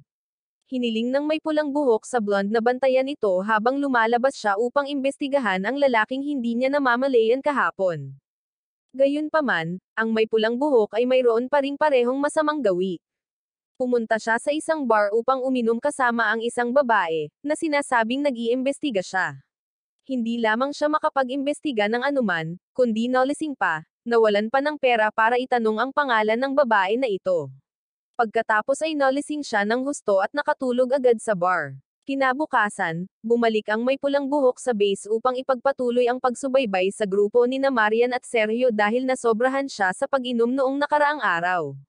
Ngayon, ang pulang buhok ay may hangover pa rin at gustong samuka. Kaya, sinipa siya ng Blonde ng isang beses at pinatigil sa silid ngayon. Buong araw, hindi pa rin gumagalaw ang panig ni Sergio. Sa puntong ito, ang Blonde ay bumili ng pagkain. Tinanong niya ang may pulang buhok kung may gumagalaw sa kabilang panig. Nang matapos magsalita ang may pulang buhok, nakita niya si Marian na palabas, kaya dali-dali niya itong hinabol. Pumasok si Marian sa isang tavern. Sumunod din ang may pulang buhok at maingat na sinuri. Gayunpaman, habang hinihintay si Marian na kumilos, kinailangan din niyang uminom, ngunit patuloy pa rin itong umiinom ng walang tigil, at ang pulang buhok ay lasing na lasing na. 2 araw na siyang umiinom ng ganito. Kaya, ngayon ay kailangan niyang gumawa ng isang bagay or babagsak siya bago si Marian. Nawalan na siya ng mga pagpipilian, nilapitan niya si Marian at sinabing, pumunta siya rito ngayon para uminom, kaya umaasa siyang may tatago nito ang kanyang baril. Inihayag ni Marian na siya ay nababalisa at wala siyang nagawa para iligtas si Hukazi at ang prinsesa. Kaya ngayon, tanging pagngingit-ngit ng kanyang mga ngipin ang kanyang nagagawa at panonood sa pag-alis ng mga tao. Ang dahilan kung bakit nandito si Marian ngayon ay para lamang iinom ang kanyang kalungkutan. Alam din nila ang tungkol sa mga lalaking may pulang buhok at blonde na sumusunod. Kaya walang saysay ang paggawa nito. Ngayon, ang magagawa na lamang nina Marian at Sergio ay ang kanilang magagawa. Bago umalis, sinuntok din ni Marian ang may pulang buhok bilang paghihiganti sa pagpaslang sa kanyang mga kaibigan. Kinabukasan, bumalik ang may pulang buhok at sinabihan ang blonde na umalis dito dahil ilang araw nang hindi sumisipot si Hukazi, kaya walang silbi ang pagsubaybay. Nagduda ang blonde sa mga salita ni Marian, ngunit lubos na naniwala ang may pulang buhok sa kanyang sinabi. Bigla niyang naalala ang mga sinabi ni Marian noong panahong iyon. Alam na nila ang lahat tungkol sa pagsunod sa kanila, kaya walang silbi ang paggawa nito. Napagtanto nilang umalis na sina Marian at Sergio sa bahay tuluyan. Inakay ng babaeng may pulang buhok ang blonde paakyat sa bundok kung saan niya nawalan ng tingin ang lalaking iyon dahil malamang na magkikita silang muli ni Hukazi doon. Ngunit pagdating nila, sa harap nilang dalawa ay 2 kabaong na inilibing nina Marian at Sergio.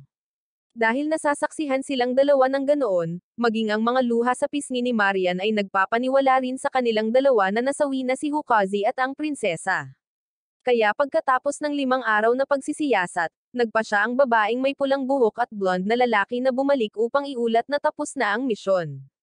Habang nagpapatuloy sina Sergio at Marian sa kanilang paglalakbay, iniisip na dito na nagtatapos ang lahat, ngunit bago pa man makaalis sina Sergio at Marian, naghihintay na ang prinsesa at Hukazi, lumabas na buhay pa sila. Nagbago ang eksena sa isang partikular na nayon. Ang babaeng blonde na ito ay si Mirana at medyo hyperactive ang kanyang personalidad. Kinaumagahan pa lang ay binabati na niya ito ng ganito at ganoon, pagkatapos ay sumisigaw ng malakas, pagkatapos ay tumatakbo papunta sa kanyang mga magulang. Umiinom ng tsaa ang kanyang ama at muntik ng matapan ang tasa nito nang tumakbo ito palapit para ikis ito. Kumakain ng cake ang kanyang ina at muntik nang mawalan ng hininga nang tumakbo ito palapit para yakapin siya.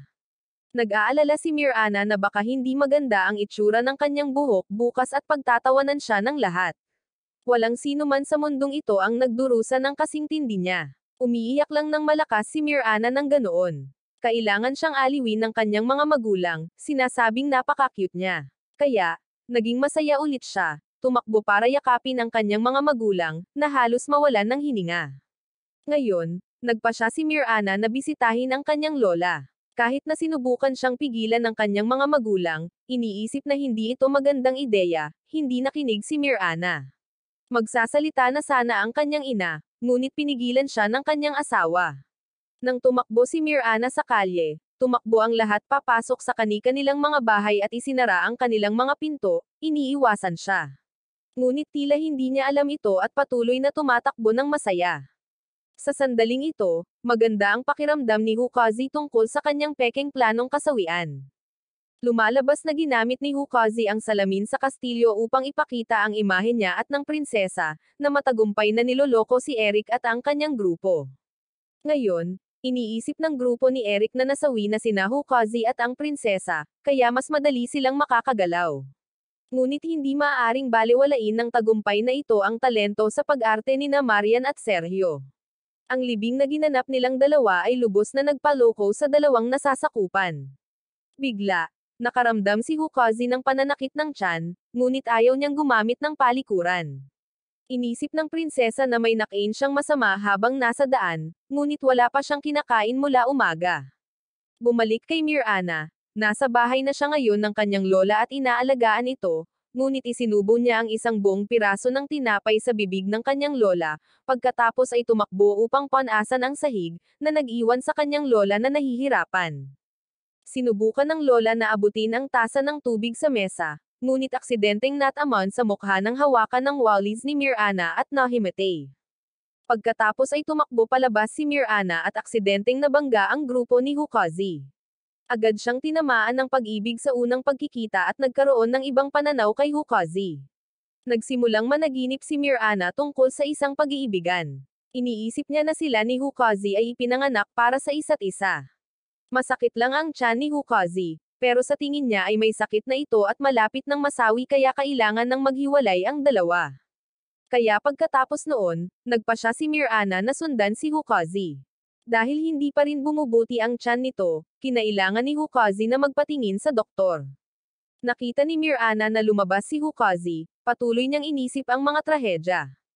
Pagkatapos, hindi niya ito tiningnan kung saan siya pupunta at hinabol ito, dahilan para matamba ang kotsero ng karwahe. Gumawa si Mirana ng sarili niyang drama, na para bang matagal na silang magkarelasyon. Naniniwala siyang isang sampal lang ang maaaring magpagising kay Hukazi, kaya sumugod siya, paulit-ulit na hinampal si Hukazi sa mukha, tinawag itong duwag, pagkatapos ay umalis na lang, iniisip na maiintindihan siya ni Hukazi at hahanapin siya.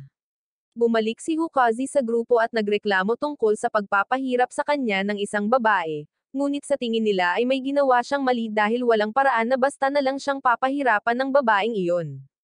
Nakakatawa ang pagtingin sa namamagang mukha ni Hukazi ngayon. Ngunit kahit na ano paman, dapat pa rin nilang dalhin si Hukazi sa doktor. Sa labas, nagtatago pa rin si Mirana para bantayan kung natanto na ni Hukazi ang kanyang pag-ibig. Gayunpaman, sa pagkakataong ito, sasama si Marian kay Hukazi para siguraduhing walang mangyayari. Pagkakita pa lang niya sa kanya, agad na nagalit si Mirana, iniisip na ng ahas ang babaeng ito na nakawin ang kanyang asawa, at si Hukazi ay isang sinungaling na lalaki na nagtaksil sa kanyang damdamin. Kumuha si Mirana ng isang malaking espada, balak atakihin si Hukazi. Mabuti na lang at nakaiwas siya. Hindi sinasadyang nawalan siya ng balanse at nasalo ni Hukazi, na muling nagpasigla sa kanyang damdamin. Ngunit kanina, habang iniwawagayway ang espada, hindi sinasadyang nalaslas ni Mirana ang damit ni Marian, iniisip na nagyayabang lang siya. Kaya, sinuntok ni Mirana si Hukazi ng isang beses, pagkatapos ay umalis muli. Pagkatapos ay nagpatingin si Hukazi sa doktor para sa isang pagsusuri. Mukhang mayroon lamang siyang mild food poisoning at gagaling ang kanyang sakit sa susunod na mga araw kung kakain siya ng magaan.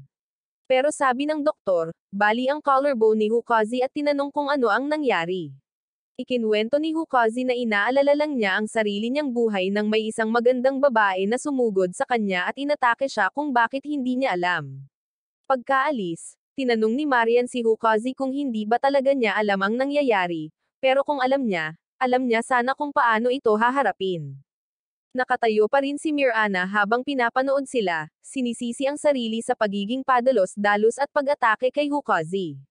Iniisip niya na ang dahilan kung bakit hindi tapat si Hukazi ay para hindi niya mahalin si Hukazi at lumayo sa kanya. Pero sa totoo lang, mahal na mahal niya talaga ito. Matapos gumawa ng sarili niyang drama, tumakbo si Mirana palabas sa gitna ng kalsada at sumigaw ng malakas, pero hindi narinig ni Hukazi. Sa pag-aakalang hindi siya pinapansin ni Hukazi, sumugod siya, naghagis ng mga bomba, pagkatapos ay gumamit ng mga kadena para itali ang mga binti ni Hukazi. Nagsimulang magdasal si Hukazi at magpaalam sa kanyang game account at savings sa kabilang mundo, ngunit naalala ang mga maiinit na larawan na nasave niya sa kanyang computer na maaaring lumabas. Hindi pa maaaring masawi si Hukazi dito. Sinabi niya kay Mirana na mayroon pa siyang mga dapat tapusin, kaya maghintay muna siya. Inisip ni Mirana na ang gustong tapusin ni Hukazi ay ang pag-amin sa kanya, kaya tumalikod siya ng mahina. Sinamantala niya ang pagkakataong ito upang subukang makatakas. Naghintay si Mirana ng matagal nang hindi nakikita si Hukazi na umamin, lumingon upang makita itong tumatakbo palayo, kaya't inihagis niya ang isang kutsilyo, itinutok ito ng diretsyo sa sakong ni Hukazi upang pigilan ito sa pagtakas, pagkatapos ay pinabilis niya itong umamin. Hindi maintindihan ni Hukazi ang sinasabi ni Mirana. Ginamit niya ang lahat ng kanyang kaalaman tungkol sa mga babaeng natutunan niya sa anime upang suriin kung ano ang mali sa babaeng ito sa harap niya, at napagpasyahan na ang babaeng ito ay umiibig sa kanya. Ngunit walang balak si Hukazi na mahalin si Mirana, kaya sinuntok niya ito sa tiyan. Pagkatapos ay hinamon ni Mirana si Hukazi at pumunta ang dalawa sa damuhan upang lumaban, nasaksihan ng grupo ni Sergio. Kung mananalo si Hukazi, magagawa niya ang anumang gusto niya at wala siyang tatanggihan. Pagkatapos magsalita, sumugod si Mirana upang magsimula. Habang nakikipaglaban, naisip din niya na magkakilala sila ni Hukazi noon at nagkaroon sila ng magandang pag-iibigan ngunit walang pusong nakalimutan ni Hukazi. Narinig ito ng prinsesa at tumawa habang sinusubukang ipaliwanag ni Hukazi na ngayon lang niya talaga nakilala ang babaeng ito sa unang pagkakataon. Pagkatapos ay napahirapan si Hukazi ni Mirana, hindi na nakalaban at natalo siya nito. Lumuhad din si Hukazi, nagmamakaawa para sa awa, habang nakita ni Mirana na masyadong mahina si Hukazi para maging karapat-dapat na maging kasintahan niya, kaya sumuko na siya. Pagkatapos ay nagpatingin si Hukazi sa isang doktor at binalutan ng benda ang buong katawan niya. Kung magtatagal pa siya rito, malamang natatapusin siya, kaya nagpa siya silang umalis sa bayang ito para maging ligtas.